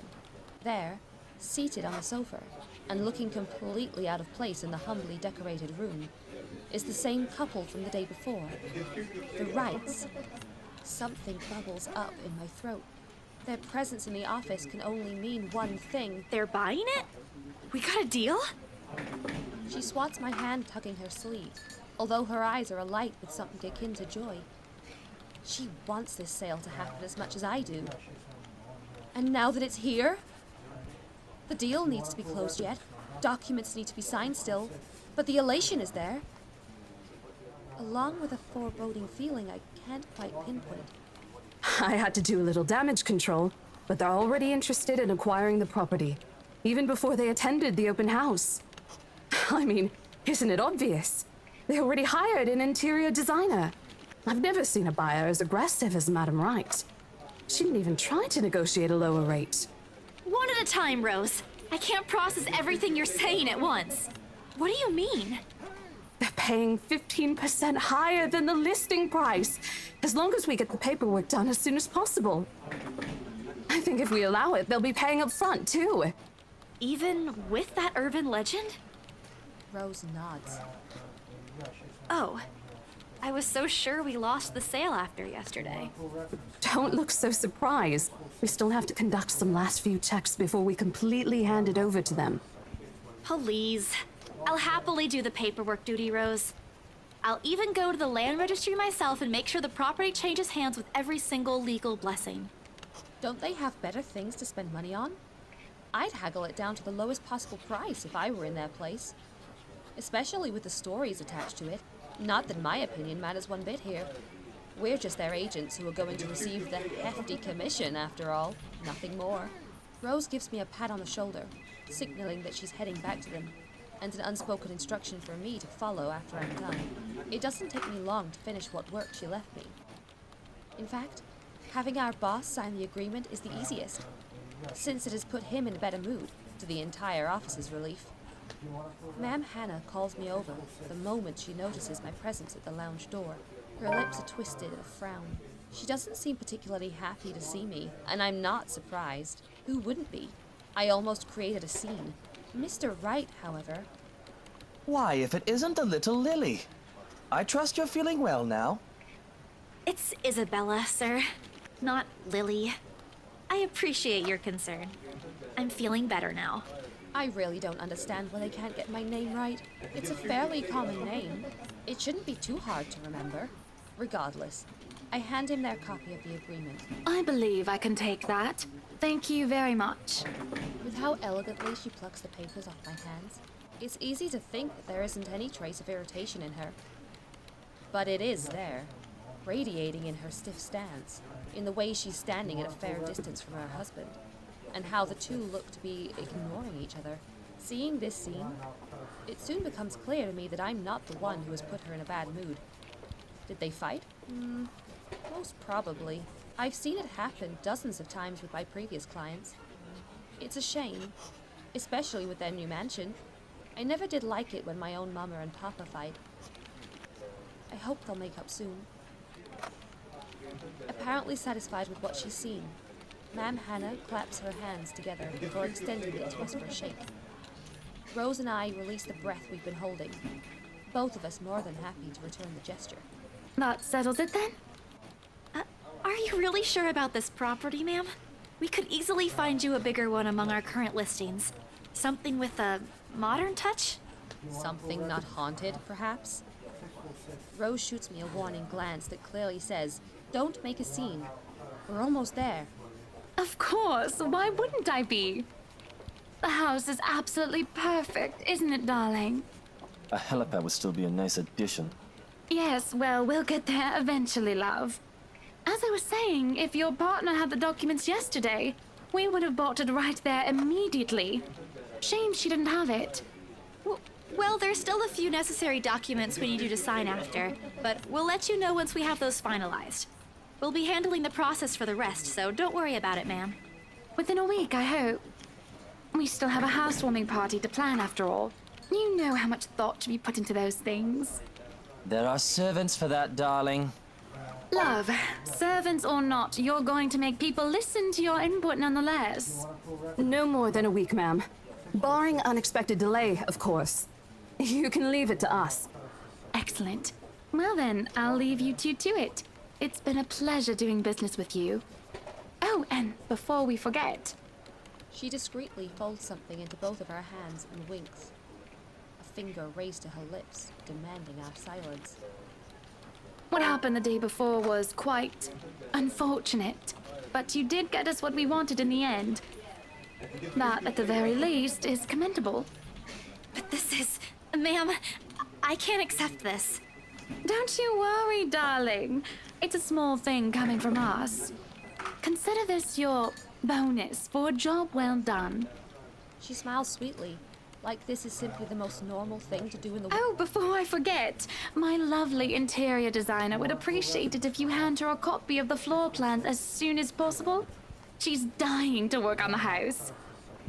You can do that, yes? Here's her contact. Certainly, ma'am. We'll have it processed as soon as possible. I knew I could count on you, lovelies. I hope to see you two soon so we can get this closed. Just like that. Transaction over and done with.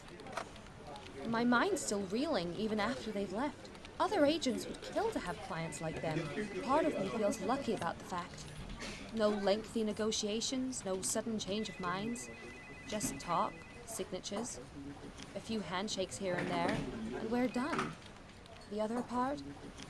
A second ago, we sold a haunted property to 2 innocent clients. Sure, the commission's big. Big enough to continue funding Papa's treatment and hospitalization. Big enough to pay for all 4 of my younger siblings' schooling. Heck, it'll keep me away from an instant noodle diet for months. I don't have to go back to the mansion as well, once the deal's been closed, much to my sanity's relief. But knowing that something's in there, and we gave it to a good couple despite that? Oh, Isabella. The things you do to sell a house and get money, Papa won't be happy with that. At least I have good news to tell them next time I call home.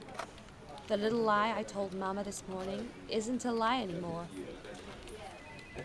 Well, there's something. So how does it feel? How does what feel? Your first big multi-million-pound sale, silly. I know you've been with us for years, but this has got to be memorable for you. Memorable is an understatement, Rose. Come on, show some enthusiasm. They gave us a bonus, too, aside from the commission and the other bonus boss promised. What are you gonna do with it? I don't know. Send it home, probably? All of it? Not everything, of course. Most of it. I'll leave some for my living expenses. Listen here, Isabella. I'll teach you something I should have told you before we ended your training. She slings an arm over my shoulders and leans in closer to my ear, as though she's about to share a big secret. It's okay to celebrate from time to time. I don't get it. It's simple. Go out, do something for yourself. Throw a party and treat your friends to free food. Didn't you say the last one's some sort of tradition back at home for you? Hello, this is practically a done deal. Isn't throwing a party a bit excessive? Your call. I won't say no to an invitation, by the way, in case you really are planning to throw one. A few drinks would be nice too, thank you very much. I don't think my apartment's big enough for that. You could always move? Bloody hell, you're working in real estate. I think I'll pass. That's too much of an unnecessary expense for me. But I did promise Becca free lunch in case the sale goes well. You go do that. Hold on a sec. She quickly removes herself from me to answer the phone on her desk. Her tone shifts from playful to professional in the span of a few seconds. Today? Not a problem, ma'am. I could bring you a copy of the contract if... Must be another client. Nothing surprising there. She's one of BRC's top agents, no matter how modest she appears. A saleswoman through and through. I, on the other hand, have very little knack for it. Of course, I learned, eventually. I had to. But someone else will, without a doubt, do a better job. Once, though, in a drunken stupor, Rose told me a story of what could have been. Years ago, wide-eyed, young, and brimming with yet-to-be-fulfilled dreams and ambitions. She was a term or two away from a nursing degree. Out of courtesy, I never pressed on the matter further. But perhaps it's where the sense of fondness started. A small connection due to one similar experience in our respective lives. Of goals we both let pass us by because of the circumstances we were in. I'd be happy to discuss this over tea, ma'am. All right, I'll be there. Thank you. New client? Reassigned. Have you heard from Mark at all?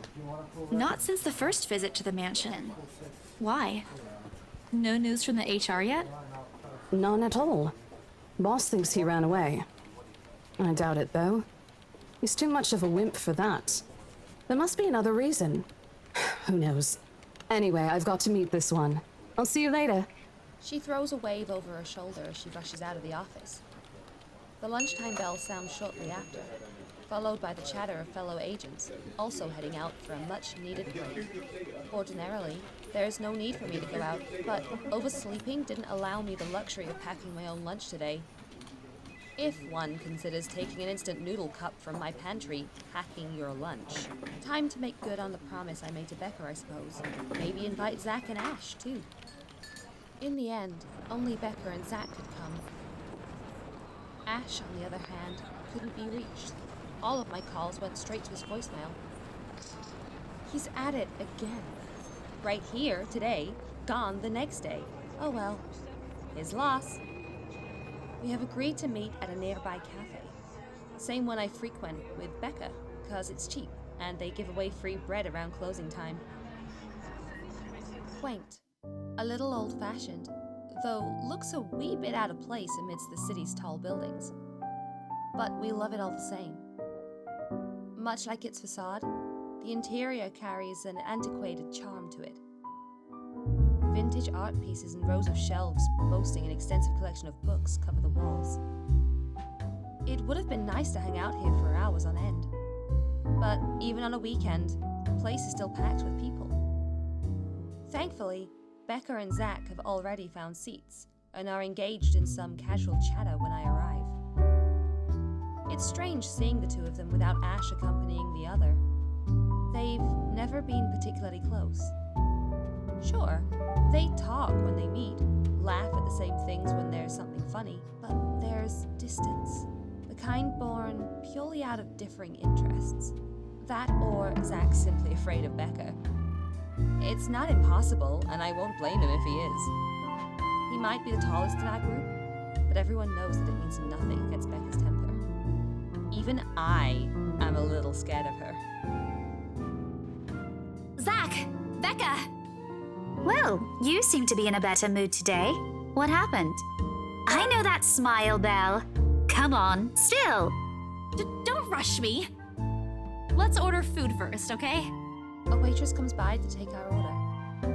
On a normal day, me and Becca will order a hearty serving of their special vegetarian stovies. Zach takes anything with a good helping of meat, sausages, or potatoes in it. But today's a good day. Great, even. It's not wrong to indulge a little, right? Today's special. For the three of us. Even the person jotting down our order looks surprised at today's meal choice. She writes it nevertheless, and leaves without comment. Becca furrows her eyebrows, her mouth halfway open, ready to let loose what's likely a string of reprimands. Don't worry, it's my treat. The glare she sends my way reminds me of the one I received from Mama when I punched a kid bullying my younger brother 18 years ago. Naturally, I never did it again after she made me apologize the next day. But Becca's far from being my mom. A small, sheepish grin is enough to turn that frown into a defeated sigh. Food arrives in the middle of a funny story from Zach, putting the rest of the conversation on hold as we are served our order. It isn't anything fancy. Hand-roasted sea bass with citrus-dressed asparagus, and a portion of mashed potatoes on the side. Or at least that's what the Daily Specials board says. I never did pay any attention to it whenever I come here, since they price whatever's written way above what I'm willing to spend on food on a single day. Oh good. I'm so hungry I think I'm dying. You're always hungry. Hey! Not all the time. Let me guess. You skipped breakfast again. Not on purpose. I may have overslept by a few seconds today. Right then. Stop stalling, Isabella. What's this about? Let us say, Rebecca. She wouldn't be inviting us out if it wasn't worth hearing out. Well, we're waiting. I'm treating you guys to a once-in-a-century thing. An expectant grin breaks out on my face, except... I'm sorry, say that again. And this is important because... Becca Becca only raises an eyebrow at me, while Zach appears like he didn't get the punchline to another lame joke Ash made, and is desperately searching for someone to explain it. Okay, let me do that again. Guess what, guys? I'm paying! I sold the house! As the news sinks in, their expression goes from sheer bewilderment to utter surprise. That's more like it. You heard me right, ladies and gentlemen. As of today, I'm Maria Isabella Grace Cruz Santos and free from my instant noodle binge. Seriously? Hold it, Belle. You sold the house? Yep. Which house is this? In Anselm Village? The one with the open house yesterday? The one and only. Come on, Becca. I know you've got a better memory than that. Oh, wow. That's... She lets out a hum. Although she's nodding, she gives me the impression of someone who has heard something unbelievable and is still forcing her brain to absorb it. Did she think we wouldn't be able to sell it? Have some faith in me, Becca. Am I not your best friend or what? You don't believe me? The words tumble out of my mouth before I could stop them. I've been trying to avoid bringing up yesterday's little spat, and judging from the looks on their faces, it seems they are too. Me and my stupid mouth. I'm sure it ain't the way you're thinking, Bella. No, I do believe you. But don't you think the sale happened a bit too fast? The open house only started yesterday, and now you already have a buyer? It happens from time to time. Yeah, but look, I'm happy for you. Just yesterday, you've been really worried where to get money for your dad's new treatment. And now, all of a sudden, you have something. What if the sale doesn't push through, or I don't know, they're a fraud, or they suddenly back out? Isn't it a little too early to celebrate? Rebecca does have a point, Bella. If you haven't closed the deal yet, there's still a chance they'll go back on it. They don't seem like it to me. The lady appeared to really want it, and she approached me without even finishing the tour. Pressured me into it more like. But I'm not going to tell Becca about that. Knowing her, she'd only worry. And she already hired someone to handle the house's interior design. You're joking. Who would do that? The Wrights, apparently. It's actually pretty funny. She's a bit too excited to get the property, she forgot to buy it. At any rate, they've already signed the agreement today, so it's just a matter of time. And don't tell anyone about this, but Ma'am Hannah also gave us something extra. Something as in... As in, it's why I can treat you two to a free meal. I'm more surprised you accepted it. She didn't really give us a choice in the matter. So don't lose sleep over this, okay? The couple really want the house. If Rose didn't stop them, they'd likely have paid up front for it yesterday. That's despite the legends, too. I even tried to show them the letter. But nope. I want this house, darling. Go take all our money. You don't really think they believe that, do you? I'm pretty sure for them, those are just rumors as well. No one is that superstitious in this day and age, Belle. Well, there's you. Right. You know what? I'll just eat all of these by myself. I begin to gather their plates to my side, the food in each, still untouched. A laugh almost escapes my mouth with the way Zach's expression quickly changes to disappointment. Becca's hand interrupts me just as I'm about to pull her plate closer to me. I'm kidding! Don't go all pouty on me again! I'm just concerned you'll get hurt if this doesn't happen. I know how badly you want to close this deal for your papa. I'm sure he's gonna be fine now, though, with the money. They don't know yet. I think I'll call them tomorrow. Let them know things will be easier. Mama said this morning he's showing progress with the new treatment, too. It's just a matter of time. I allow myself to smile, genuine and uninhibited. It's strange talking about this with other people, and even those who have known you long enough. But today, things simply feel a whole lot lighter with them here. Lunch passes in an enjoyable fashion. A laugh here, a playful jab there. But most of it is spent catching up and telling stories about whatever's keeping us busy these days, something we couldn't afford to do the day before, taking into account what happened. Even Becca's surprisingly chatty. Is there something in the sea bass we ate? Zach, though, appears less energetic. While he's far from being the life of a party, he's definitely not the type to keep quiet in a conversation with his friends. Apart from a few inputs, he's been silent the entire time. If Becca notices... Are you sure you're not feeling under the weather, Zachary?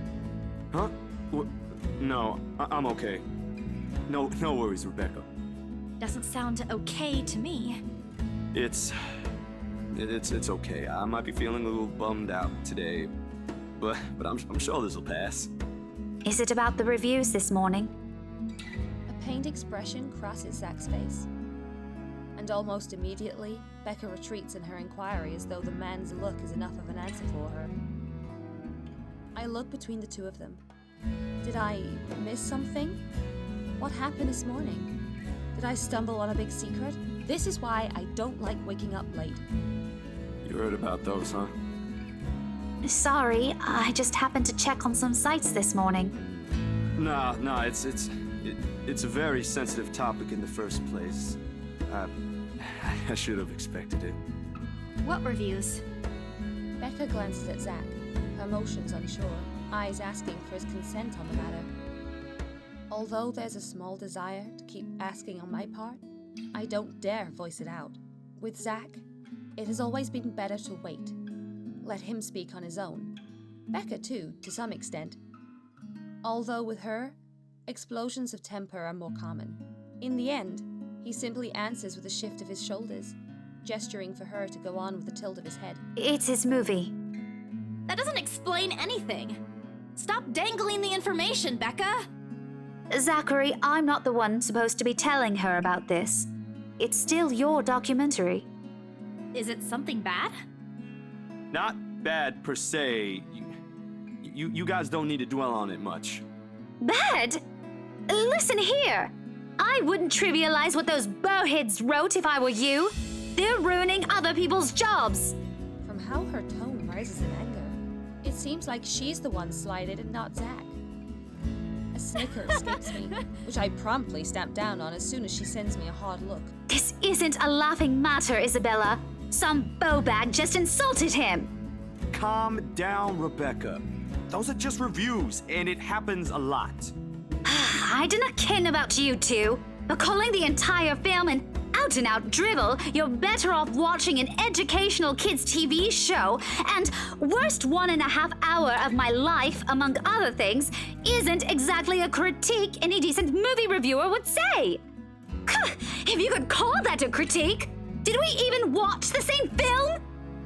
Well, maybe I ain't cut out for it. Better stick with my photography or something. If nothing else, this helped me open my eyes to what I can and can't do. You're giving up. It wasn't a question. It was just something experimental I did on my free time anyway. It's no big deal. But you worked on it for months. Doesn't look like it matters for those people. Don't say that!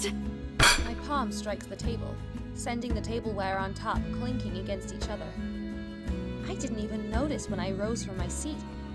But here I am, chest heaving, looking down at him in the same manner a teacher would at any unruly student. Becca's probably proud.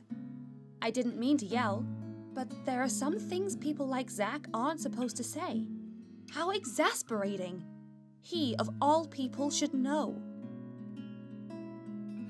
It's just a review. Except they're pretty well-known critics. Why does that matter? They aren't the ones calling the shots on this. Isn't that why they have a committee? Right, Becca? An amused gleam is in her eyes when I turn to her. What does she find so entertaining here? Help me here. Your friend's about to quit his passion for a petty reason.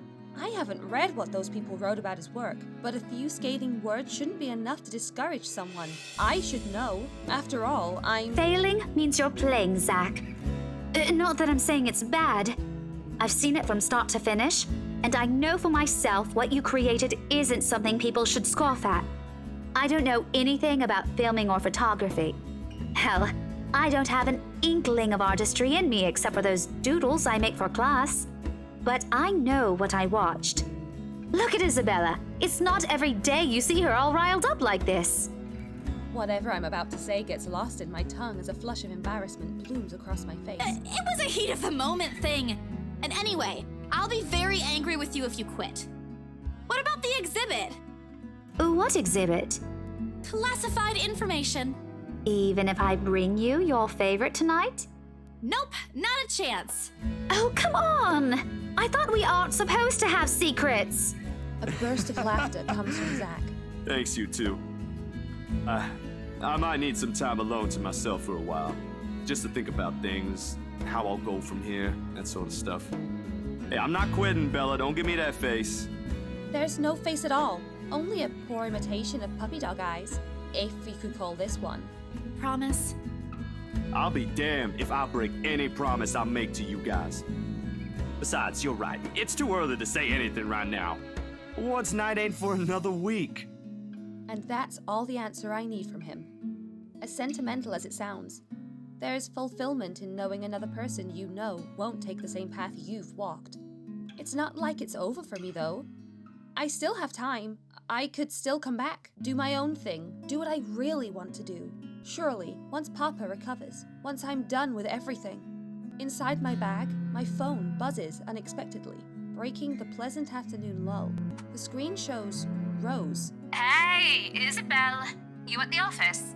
Ha ha, very funny, Rose. I'm hanging up. Don't, I'm kidding.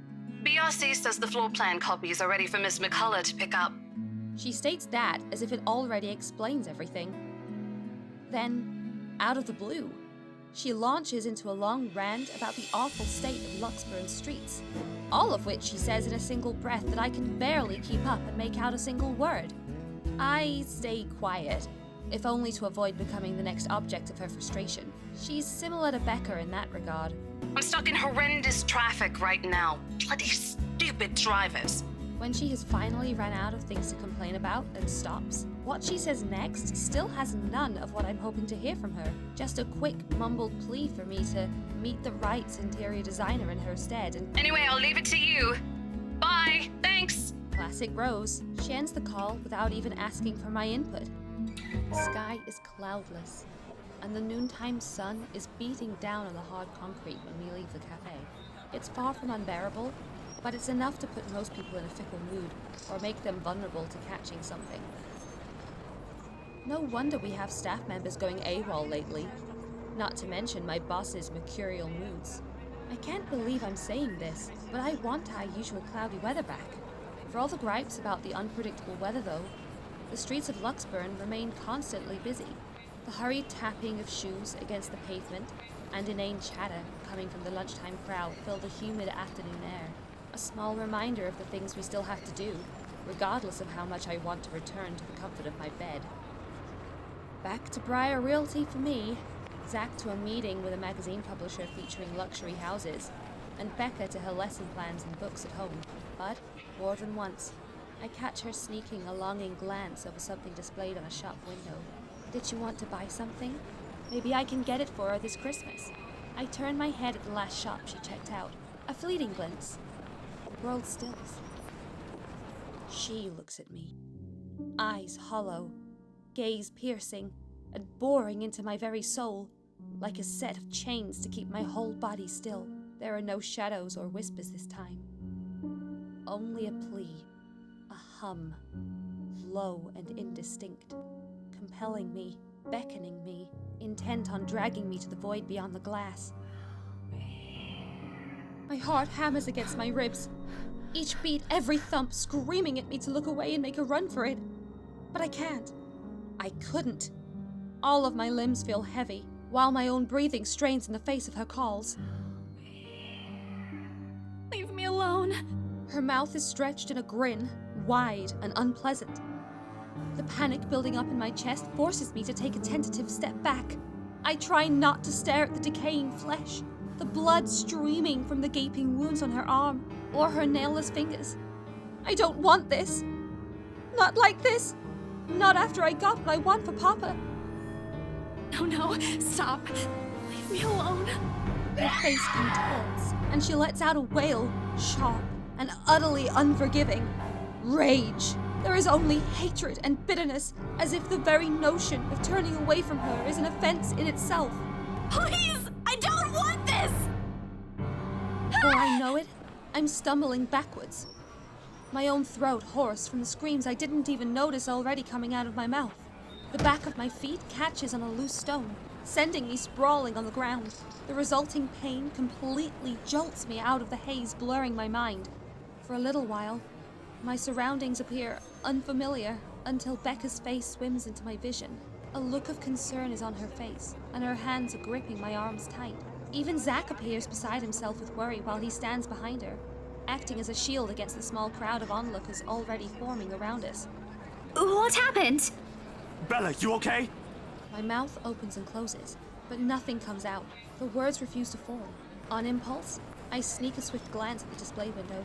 She's gone. Yet the foreboding feeling hasn't left me. My hands are shaking as I push myself off the ground, my weakened limbs relying solely on reflex and muscle memory. Something icy has made its home at the pit of my stomach. I want to throw up, anything, to get the wretched sensation out. You are screaming! Zach, call someone! No, don't! I'm good. I need to get to the office. Rose, the floor plans. Someone's going to pick it up. I'll see you later. Careful! Don't stand up yet. Stay put, Isabella. Zach, you watch over her for me. I'll call for someone. I attempt to smile to put her at ease, but it likely comes off as a grimace. Gently, I pushed her hands off my shoulders. My knees are still trembling, but I can stand. Leave me. Stay away! The humidity's stifling. Everyone's stares are unnerving, and Becca and Zach's concerns are suffocating. I don't want to be here. No more! I break into a run. I wish I hadn't left my bed this morning. Here, with only the occasional drips of water on the sink and the whirring of the fan blades to keep me company. It's easy to fall into a cycle of negative thinking. But even with the clutter to keep me company, the room still feels a whole lot bigger than usual. I hug my knees closer as a group passes by outside. Loud. So loud. If only there was a way to tune everything out, to keep my head from replaying every image, every sound of her. Her screams, her awkward gait as she reaches for me, her bone-chilling smile, her pleas for... Enough! That's enough! A shiver passes over me, though it's not from the hair still hanging damp against my back, nor the draft that enters the room from the windows I've left wide open. My gaze shifts over the letter, sitting on the coffee table. Its edges flutter innocuously as the wind touches it. Funny how an ordinary-looking piece of paper can bring this much trouble. The impulse to throw it away or rip it to pieces is still there. I can easily do it. But after that, what? Will she leave me? What about those people who've already seen it? Will they be okay? This uncertainty gnaws at me. Knowing that she's real, and might also go after the people I care about? I just wish someone would listen. Believe me! The abrupt break in the silence nearly makes me jump out of my skin. Blindly, I fish out my phone from under the mess of papers and cushion, where I've carelessly thrown it before taking a shower hours ago. Ash's name flashes brightly on the screen. Is he calling because of this afternoon? Thank you so much for spamming my inbox, scaredy cat. Hey, Ash. What's wrong? I just had a long day. The couple who bought the house wanted us to finish processing the papers within the week. It's a little hectic, but we'll manage. Really? You sold it? Don't sound so surprised. I told you, you don't stand a chance. The rights won't take no for an answer. You've been on the losing end from the very start. Ha! Whoever said I was interested in the house in the first place? But you said... Despite his light tone, his snicker only comes off as annoying to my ears. I have to fight the urge to end the call right then and there. Stupid Ash. You're such an ass. And just so you know, I'm not treating you to a separate celebration. Or ever. No, that's just unfair. And here I was looking something up for you. Didn't you say you wanted to talk to Andrew? I pause. I did say that, but I didn't think he'd actually go through the trouble, considering how much he scoffed at the whole topic in the first place. Is he okay with that? Totally. Besides, I need to ask him about something. I might as well do it soon. What do you say you come with me tomorrow morning? Well, there's no harm in it, I suppose. I've got a free day anyway. Great, I'll just pick you up. Don't oversleep. Don't compare me to you. I'm not the one who sleeps like a rock. Another round of chuckles come from him. Oh, I will live for the day he'll stop making fun of me. Just wait, you ashhole. As I'm about to end the call, he clears his throat. And, Isabella? His sudden diffident tone sends my eyebrows shooting up into my hairline. Is the world ending today? Yeah? Did you forget something? Do you think we... Never mind. Good night. He hangs up instantly. Rude. Completely rude. I didn't even get to thank him. The busy tone, though muffled, echoes through the receiver. No one is saying this will work. Even I am doubtful it will. But right now, I'll take anything. Anything to get out of this nightmare. Sleep comes easier tonight. And for the first time in a long time, I dream. Of clear skies, of unrestrained laughter from children playing in the streets, and of small, cramped dwellings. To the outsider, the sight does not paint a pretty picture. However, this is home to me. Morning dawns bright and clear the following day, although the air still feels muggy, and I miss the chilly autumn weather. It's one of those rare weekends when I'm up even before my alarm rings. If it wasn't for Ash's call last night, I'd probably sleep in. When 9 a.m. rolls around, I'm already heading downstairs where Ash is waiting for me in his car. His hair's a disheveled mess, eyes drowsy, and overall looking like he hurried to get out of bed. Or fell out of it. Or both. He looks adorably rumpled this way. But I'm not going to tell him that. It'd only bloat his unbearable ego. Good morning, Ash! He makes a motion with his finger around his ear. Tone it down. Can you even drive? He answers me with a slight raise of his hand, a yawn, and nothing more. He has never been particularly fond of mornings, and for that, I'm thankful to every god in the universe.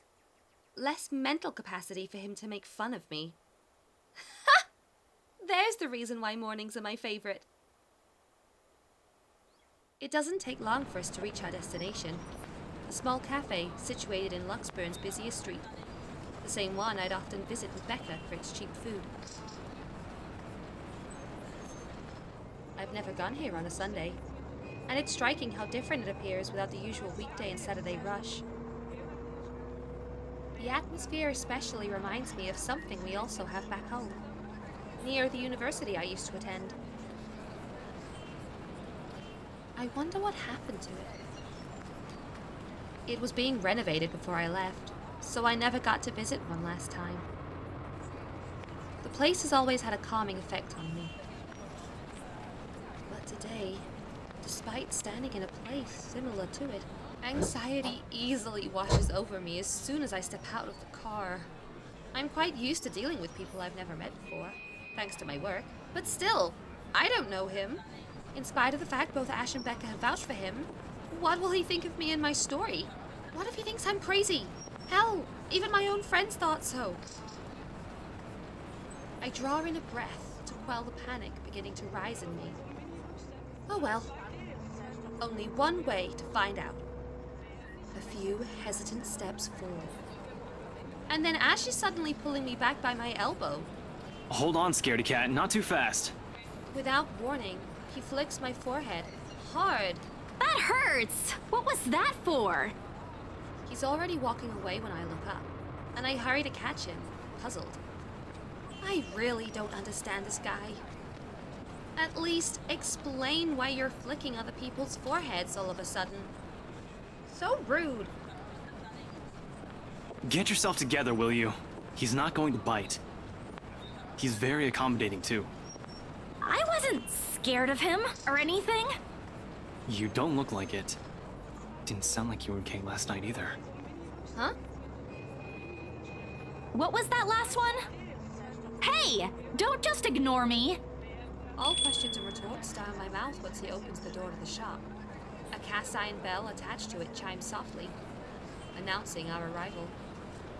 The smell of freshly brewed coffee welcomes us as soon as we step in. Like the usual, several tables and chairs have been set up for the patrons.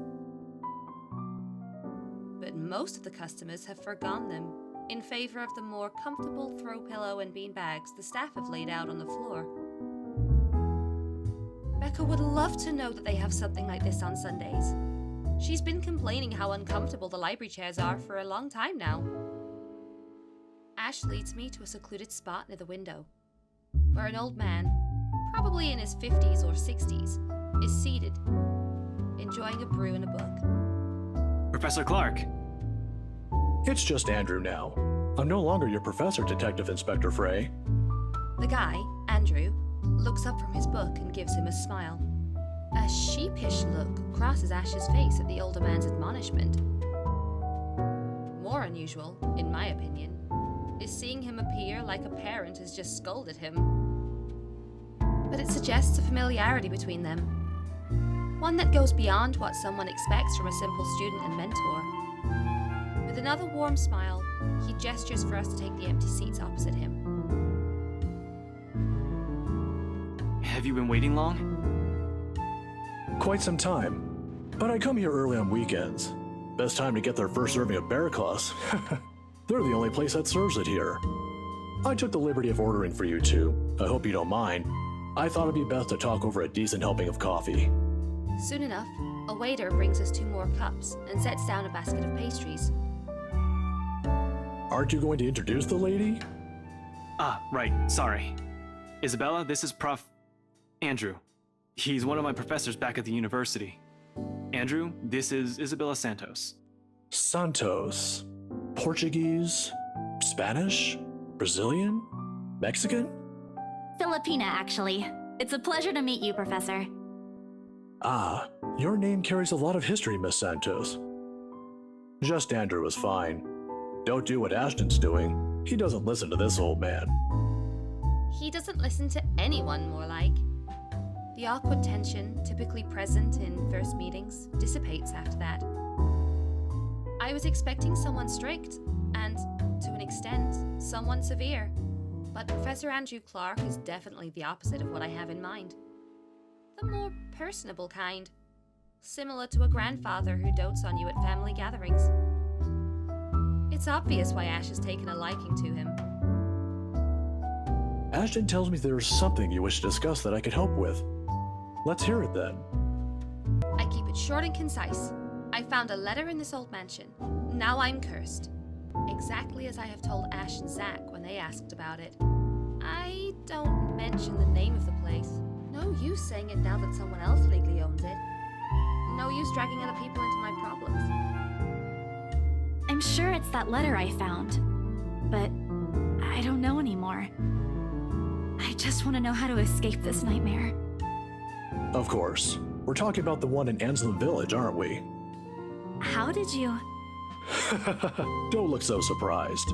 There's only one place popular enough here if we're going to talk about hauntings. I once had a colleague who wrote about it and the urban legends surrounding the place. Years worth of study, but fascinating. It's a shame he passed away at such a young age. He would have done a much better job at explaining topics like this one compared to me. Ashton here might disagree, but it's an interesting topic in sociology, if you care to have an open mind. Studying the science and theory behind it is completely different from outright believing in it. You don't believe in those stories, sir? Now, this isn't a question of belief. All I'm saying is things like these speak a lot about a place's culture and history. And it's not just limited to ghosts. Monsters, gods, you name it. Even you, Miss Santos. What about me? How you respond to these stories. It tells a lot about you and your upbringing, in the same way it tells me why our detective inspector here finds such topics absurd. Interesting, isn't it? My head is starting to spin from all this. I'm not the smartest person around, but I understand what he's trying to get at, I think. It's still too much to take in at once. I look to Ash for help, but his eyebrows are drawn in a frown. If he keeps staring like that at his cup, I'm pretty sure it'll crack soon. There's still something you're not telling. Didn't I tell you everything the other day? Yeah, but you mentioned the rights, then you proceeded to drop the topic right after. What's with that? They don't have anything to do with this. Rights. Luke and Hannah, right? Yeah, they're the ones who got the place.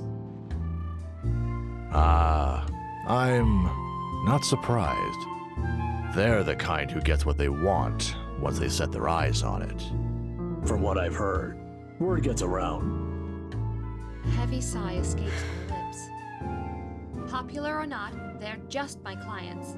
Albeit a little pushy, but just clients. End of story. What is it again that Becca does when dealing with a particularly difficult child? The pesky, annoying kind? I wish I could remember. I could certainly use the same trick right about now. Ashton, look here. I know you're trying to help, but the deal's almost already closed. The papers are being prepared. Once it's done, it's over. I'm just their agent. And when is that happening? When what?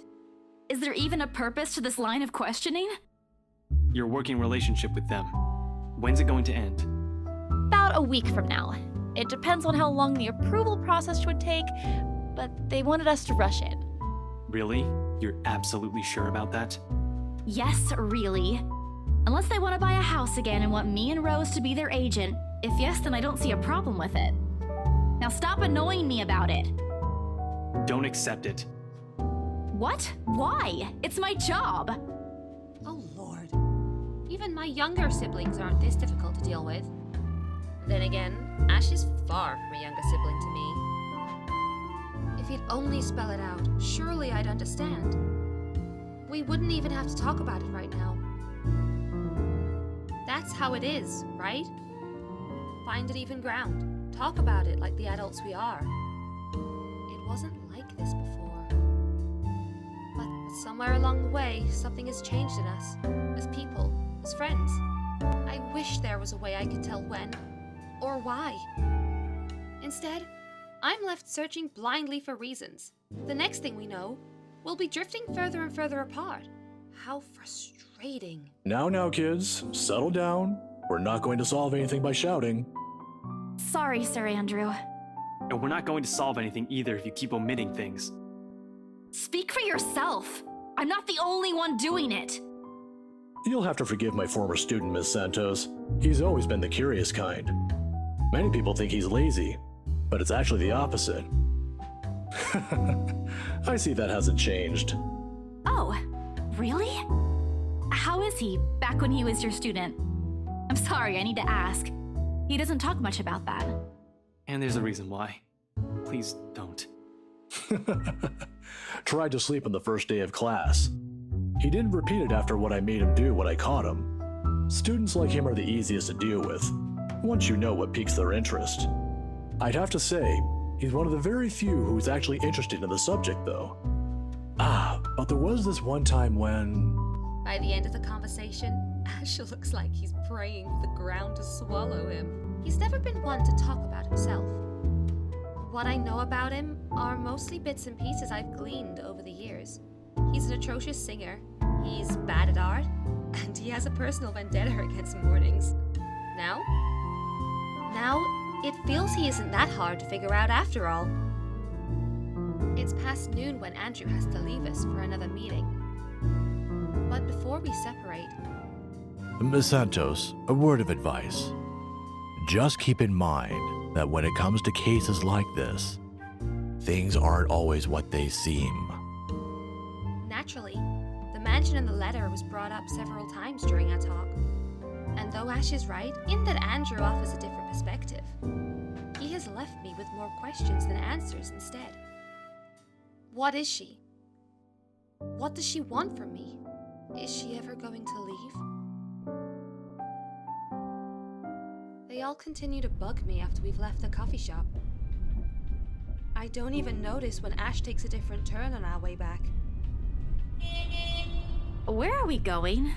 You can drop me off at the park. Guess. You have 3 chances. I'm serious, Ash. Where are we going? He doesn't answer, but shortly, he stops his car in front of a small, nondescript food stall, a little ways away from the movie house. If I wasn't paying closer attention, I would have missed it without a doubt. He motions for me to wait as he gets off the car and walks in its direction. Sheesh! If you want to buy something, just say it. No need to make yourself look mysterious. It makes you look more like a dork than cool. The wait isn't long, however. Soon he's walking back, holding 2 fish-shaped cones in both hands. Ice cream? Parfait? A cross of the 2. By the time he's back inside the car, I've given up any effort to figure out what he bought. Not that it looks bad, it's actually quite cute. Here, take it. I have to move my head back a little when he thrusts it at me, to avoid the ice cream and the fruit toppings from ending up on my nose. What's this for? My arm's getting tired. 5, 4, 3, 2. With a wary glance, I take it off his hands. I still don't understand why there's a need for ice cream today. Nevertheless, I take a small bite. It's actually pretty good. It must have shown on my face, because he chuckles as soon as I take another one. Saw the place open the other day when we watched Zach's movie. Thought I should give it a try. It doesn't seem like a bad place to get food from time to time. And you're giving me free ice cream because... Do I need to have a reason? Are you really going to ask me that? Here's the thing with Ashton Frey. He does not just treat anyone to free food because he feels like it. He's that much of a Scrooge. Hell, he even asked me to teach him how to haggle once. Haggle! Of all the people who'd ask me that. I'd have expected such requests from Becca. But Ash? Not at all. If I'm going to be honest, he looks a bit constipated with that expression on his face right now. I think he's starting to regret ever buying this. The other day? The movie with Zach and Rebecca? Rebecca's there, yeah, I think so. Yeah. Anyway, during the movie, we, that's to say, we... Shit. Should have written down something first. Get to the point, Ashton. Right. I'm sorry. What? I'm sorry for, not getting to the point. I'm sorry for the other day. I got carried away. I said things that upset you. I shouldn't have done that. I'm sorry. Oh, okay. Okay? That's all? That's all you're going to say? You're not still angry, are you? You didn't have to buy me anything. A simple sorry would have been enough. I bite into the cone again. A small attempt to keep myself occupied and relieve the heat crawling up my face. It doesn't work, but at least I don't have to look at him. Why I'm feeling embarrassed over an apology, I have no idea. It's not like it wasn't called for. They were being mean. Especially him. And in that fraction of a second, it hits me. He skipped his day off just for today. I should be the one apologizing and thanking him. Silence is an awkward company while we finish our respective snacks. There are words for this. For people like us. For understandings and sentiments like this. Yet, in this instant, they won't come. As promised, He drops me off at the park right after. Phrases unsaid still hanging heavily in the air. In this weather, the city park gives off a lazier and more languid vibe than usual. Where children are usually seen running around and playing, there are now people lying, leaning back on their picnic blankets, simply enjoying the afternoon sun. The smell of food drifts from nearby carts. And if the wind blows in the right direction, one would catch the whiff of freshly trimmed grass. Maybe I should try walking home today. To get my mind off things. To try to find the words somehow. I haven't done that in a while. Thanks, Ash, for today. No problem. Say hi to Rebecca for me. Yeah, I will. Even so, I linger. We both do. A mild, humid breeze brings the smell of dried leaves, warmed earth, and a far-off distant memory of false starts and awkward first meetings. Same place, same people, playing the same parts. Funny how of all the days, my brain chooses to remember it now. Wait, Belle. Ash exits his car. His strides are unsteady when he approaches me. Or maybe this is his uncertainty showing? I'm not quite sure. He has never looked uncertain to me before. Always calm, always sure, always collected. He stops a short distance from me. Close enough that he's within an arm's reach, but just far enough for his voice to be heard over a decent small talk. If this is what it's going to be. He fumbles for something in his pockets. Here, catch. The small bag lands cleanly on my outstretched hands before it hits the ground. I raise an eyebrow at him, and he responds by shrugging and stuffing both his hands back into his pockets. Somewhere to the side, he finds an interesting spot to look at. Sometimes you have to wait, Papa said long ago. For once this time, I listen. His voice is halting, hesitant, when he finds it again. My mom used to make me carry around one of those when I was young. To ward off evil and bring you luck, she said. I don't believe in this kind of thing now. But if it makes you feel safe, since you're a total scaredy cat, then I guess it's okay to give you one. Perhaps at the moment, there aren't any words for it. I close the short distance separating us. And lightly, in place of phrases one couldn't spin together or answers too early to seek out, I lean over and give him a little peck on the cheek.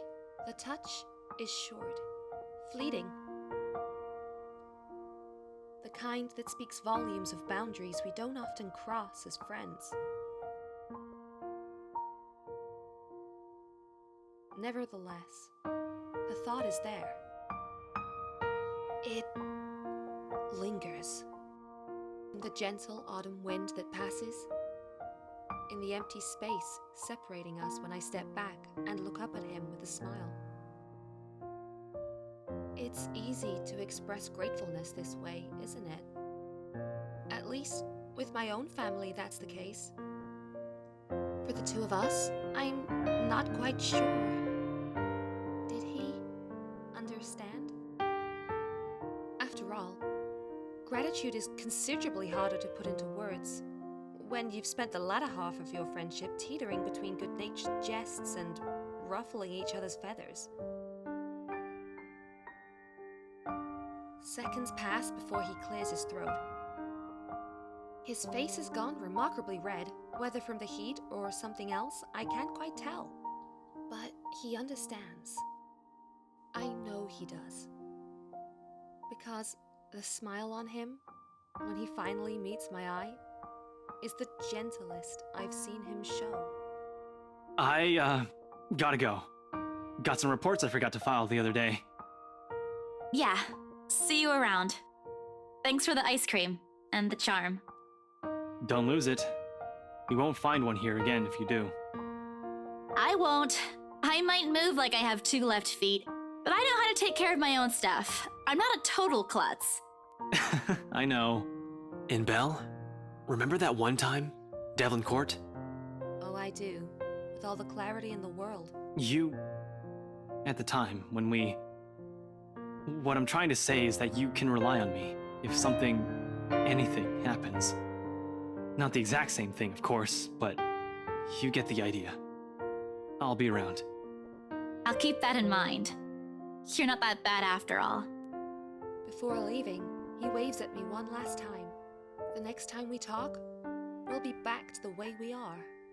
Because at the end of the day, that's how things have always moved between us. What we're familiar with, what we're comfortable with. But for all that, it's always easy to put my own faith in him. I just hope I can keep them safe. Keep him safe. A light wind blows again, sending dried leaves swirling and the distinct smell of earth into the air. For the first time, the sunlight feels less harsh. Maybe a walk is good. I need to visit the grocery too. Come to think of it, wasn't there an art store that opened recently near the park?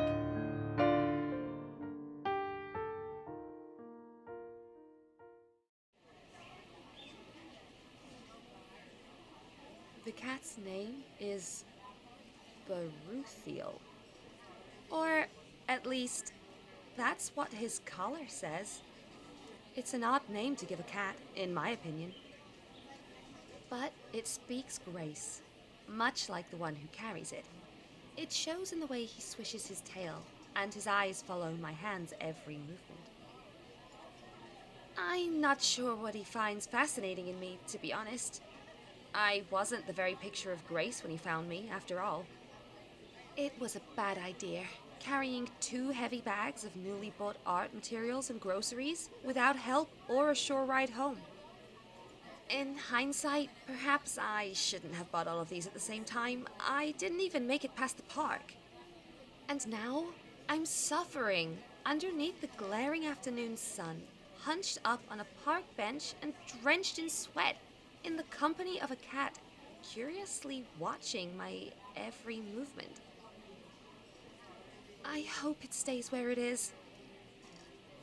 It's just a black cat, but back at home, they're considered ill omens. Don't look at me like that. I can act graceful as well if I want to. Not that I've ever acted graceful in my life, of course. Growing up with rowdy younger brothers and a sister does that.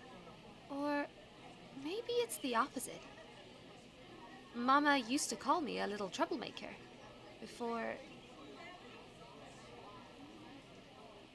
Well, graceful or not, there's no use moping. A short breather and I'm off home. It isn't like the company's bad, even if it is a cat.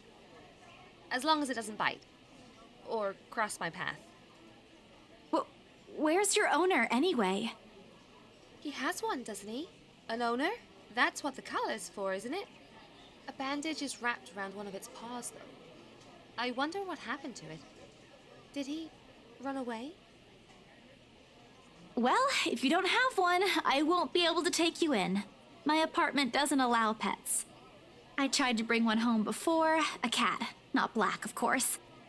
And Rebecca threw a fit before the landlady could. I take a small packet of sweets from one of the bags beside me and pop it open.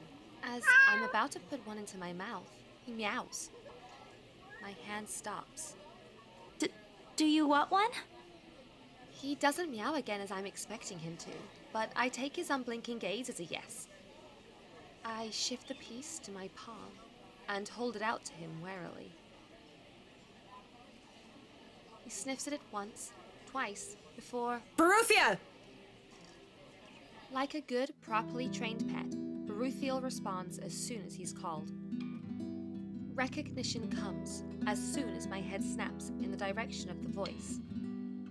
Miss McCullough's hard to miss. what with her height. I'm sorry. Did my cat hurt you? Miss Santos, was it? I'm surprised to see you here. Nice to meet you again, Miss McCullough. Were you harmed in any way? I'm sorry. Bruthiel's not exactly fond of other people. Even run away from the veterinarian right now. Oh no, he was just sniffing my hand earlier. My Bruthiel's a she. She? All this time, I thought... The pause in the conversation, if this can be called one, is uncomfortable. We're merely two people working different jobs for the same client. Frankly, meetings like this don't happen a lot. And if it does, a simple nodding of heads is enough. I'm just curious. About your work. What about it?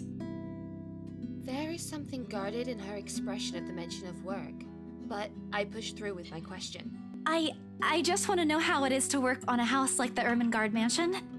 Is it hard? Because of its age? I wouldn't say it is. It is a challenge, considering the factors me and my team have to sort out. But it's a good project. A breath of fresh air from what I usually work on. And I have a good team. Those original fittings, though. It might be old, but the architecture is magnificent. I'm sure you've seen the stained glass windows in the foyer. Oh, I can already think of so many things I could do with it. But of course, my team will have to double check for necessary repairs here and there. That's probably for the best. It's easy to break some key elements with a rush restoration job, and who knows what other hidden issues there might be underneath. People can be so careless. I'm sorry, I spoke too much. No, it's okay. You seem to really love what you're doing. It's not really like that. I'm just lucky to have found work in an interesting field. Anyway, Bruthiel's due for her visit to the vet. Nice talking to you, Miss Santos. I wish you luck with what you're planning to work on. It seems like a big project, too. She gestures with her head towards the bags. The ones I've filled with stuff I've recently bought from the art store. It's a project for a friend, actually. All the same. Good luck. I watch her as she leaves, though she stops shortly before crossing the threshold separating the park and the street.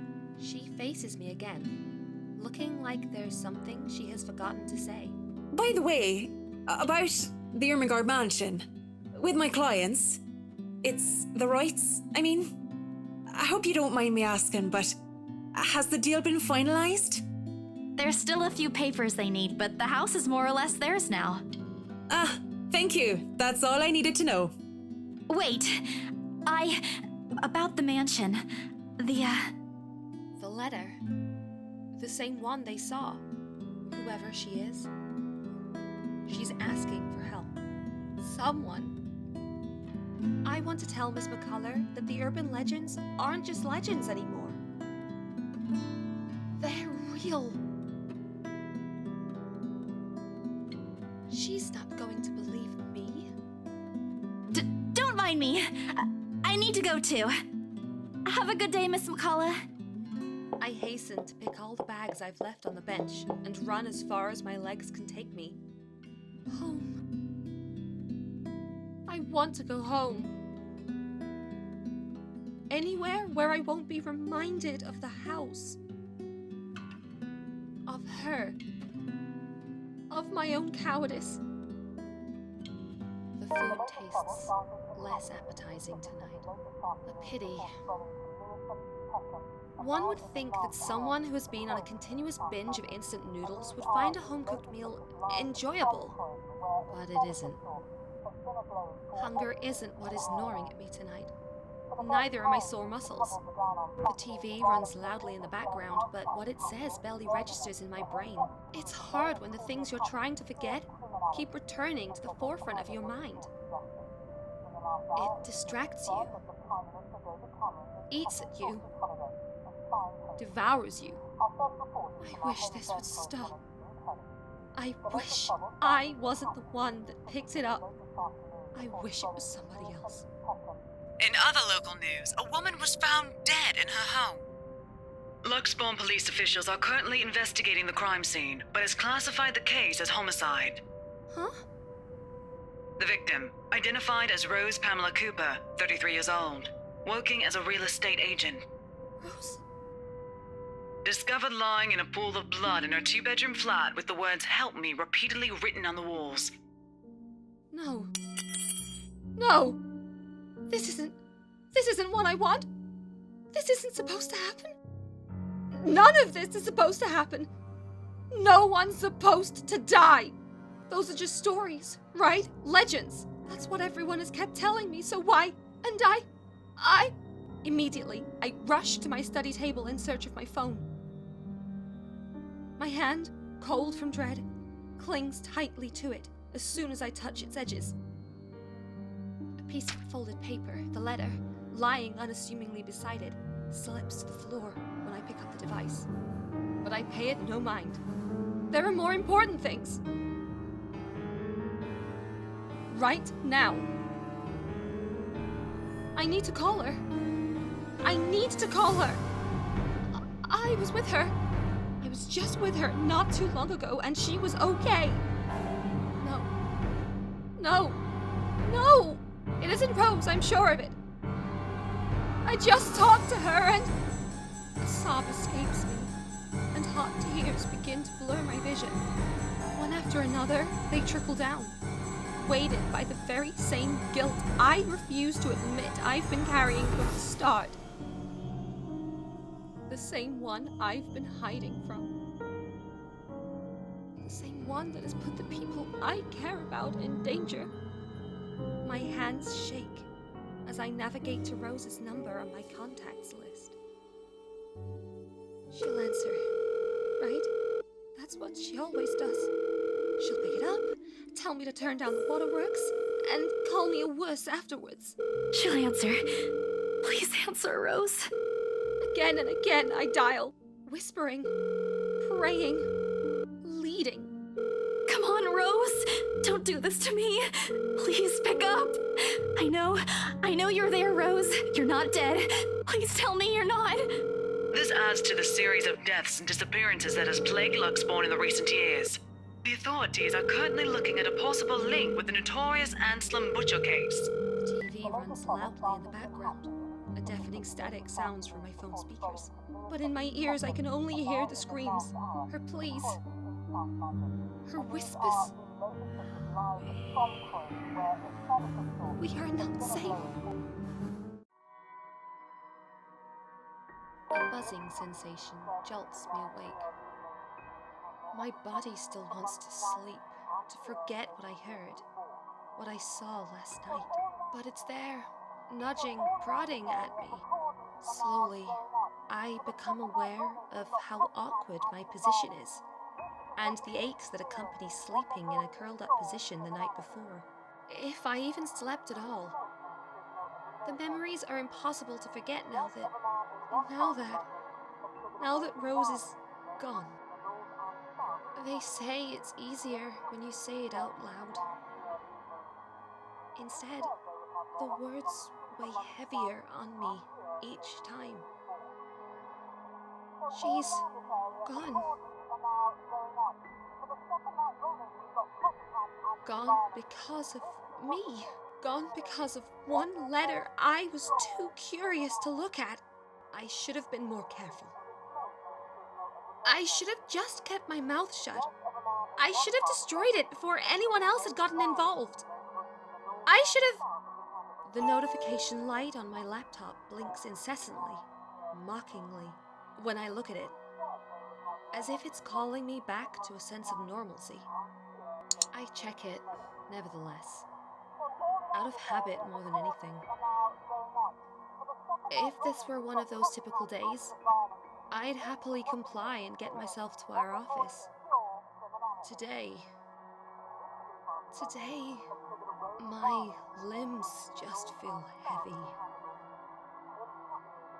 On one hand, going will keep me busy, take my mind elsewhere.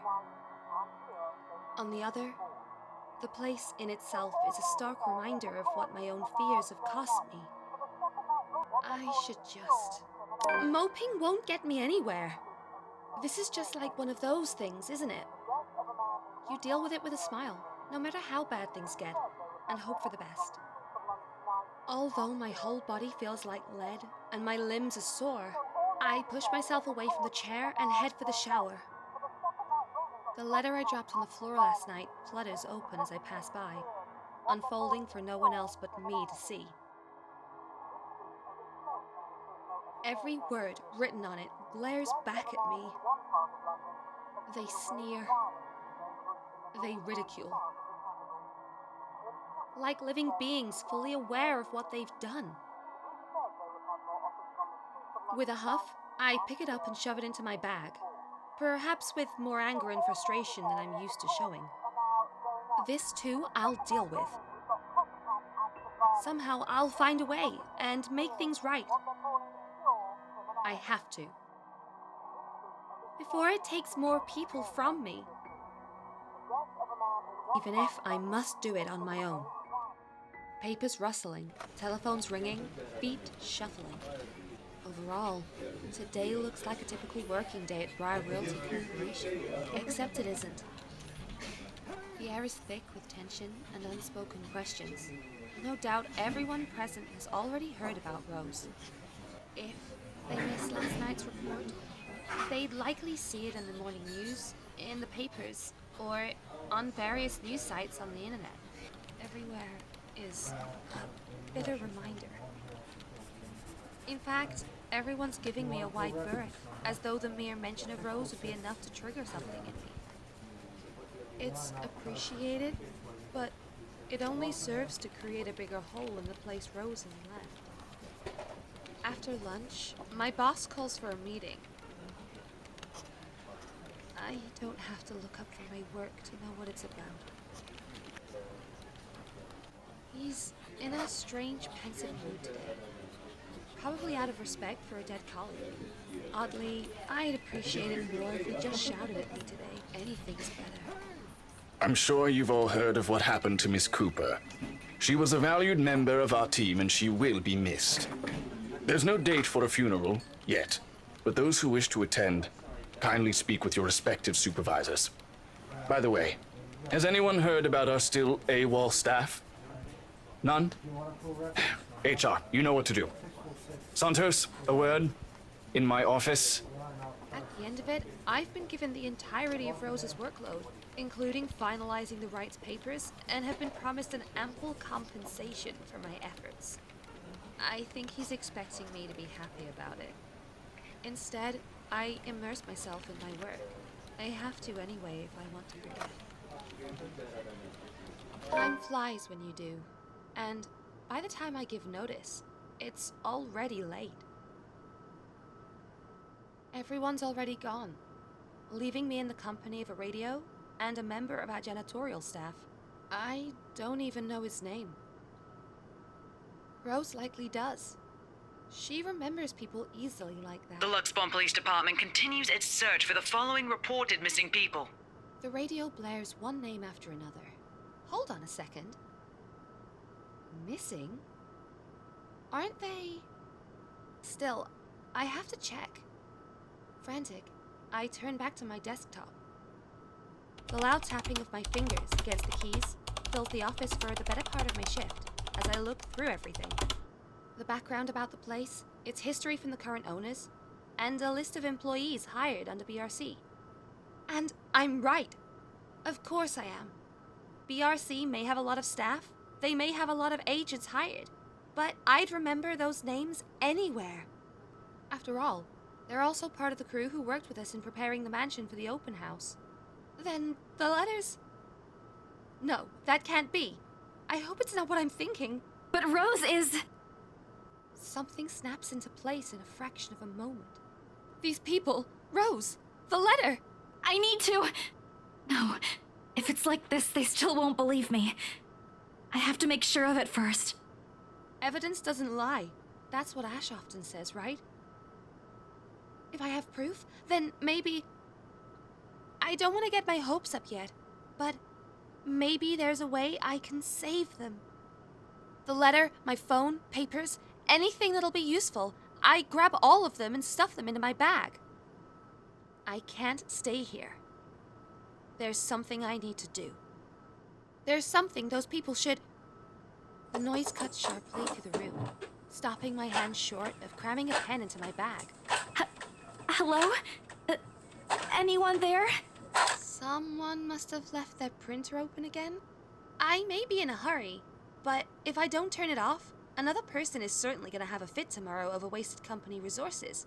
Most of the time, it's Rose who does the nagging, but the clicking of my pen in my hand is a welcome distraction as I search for the said object.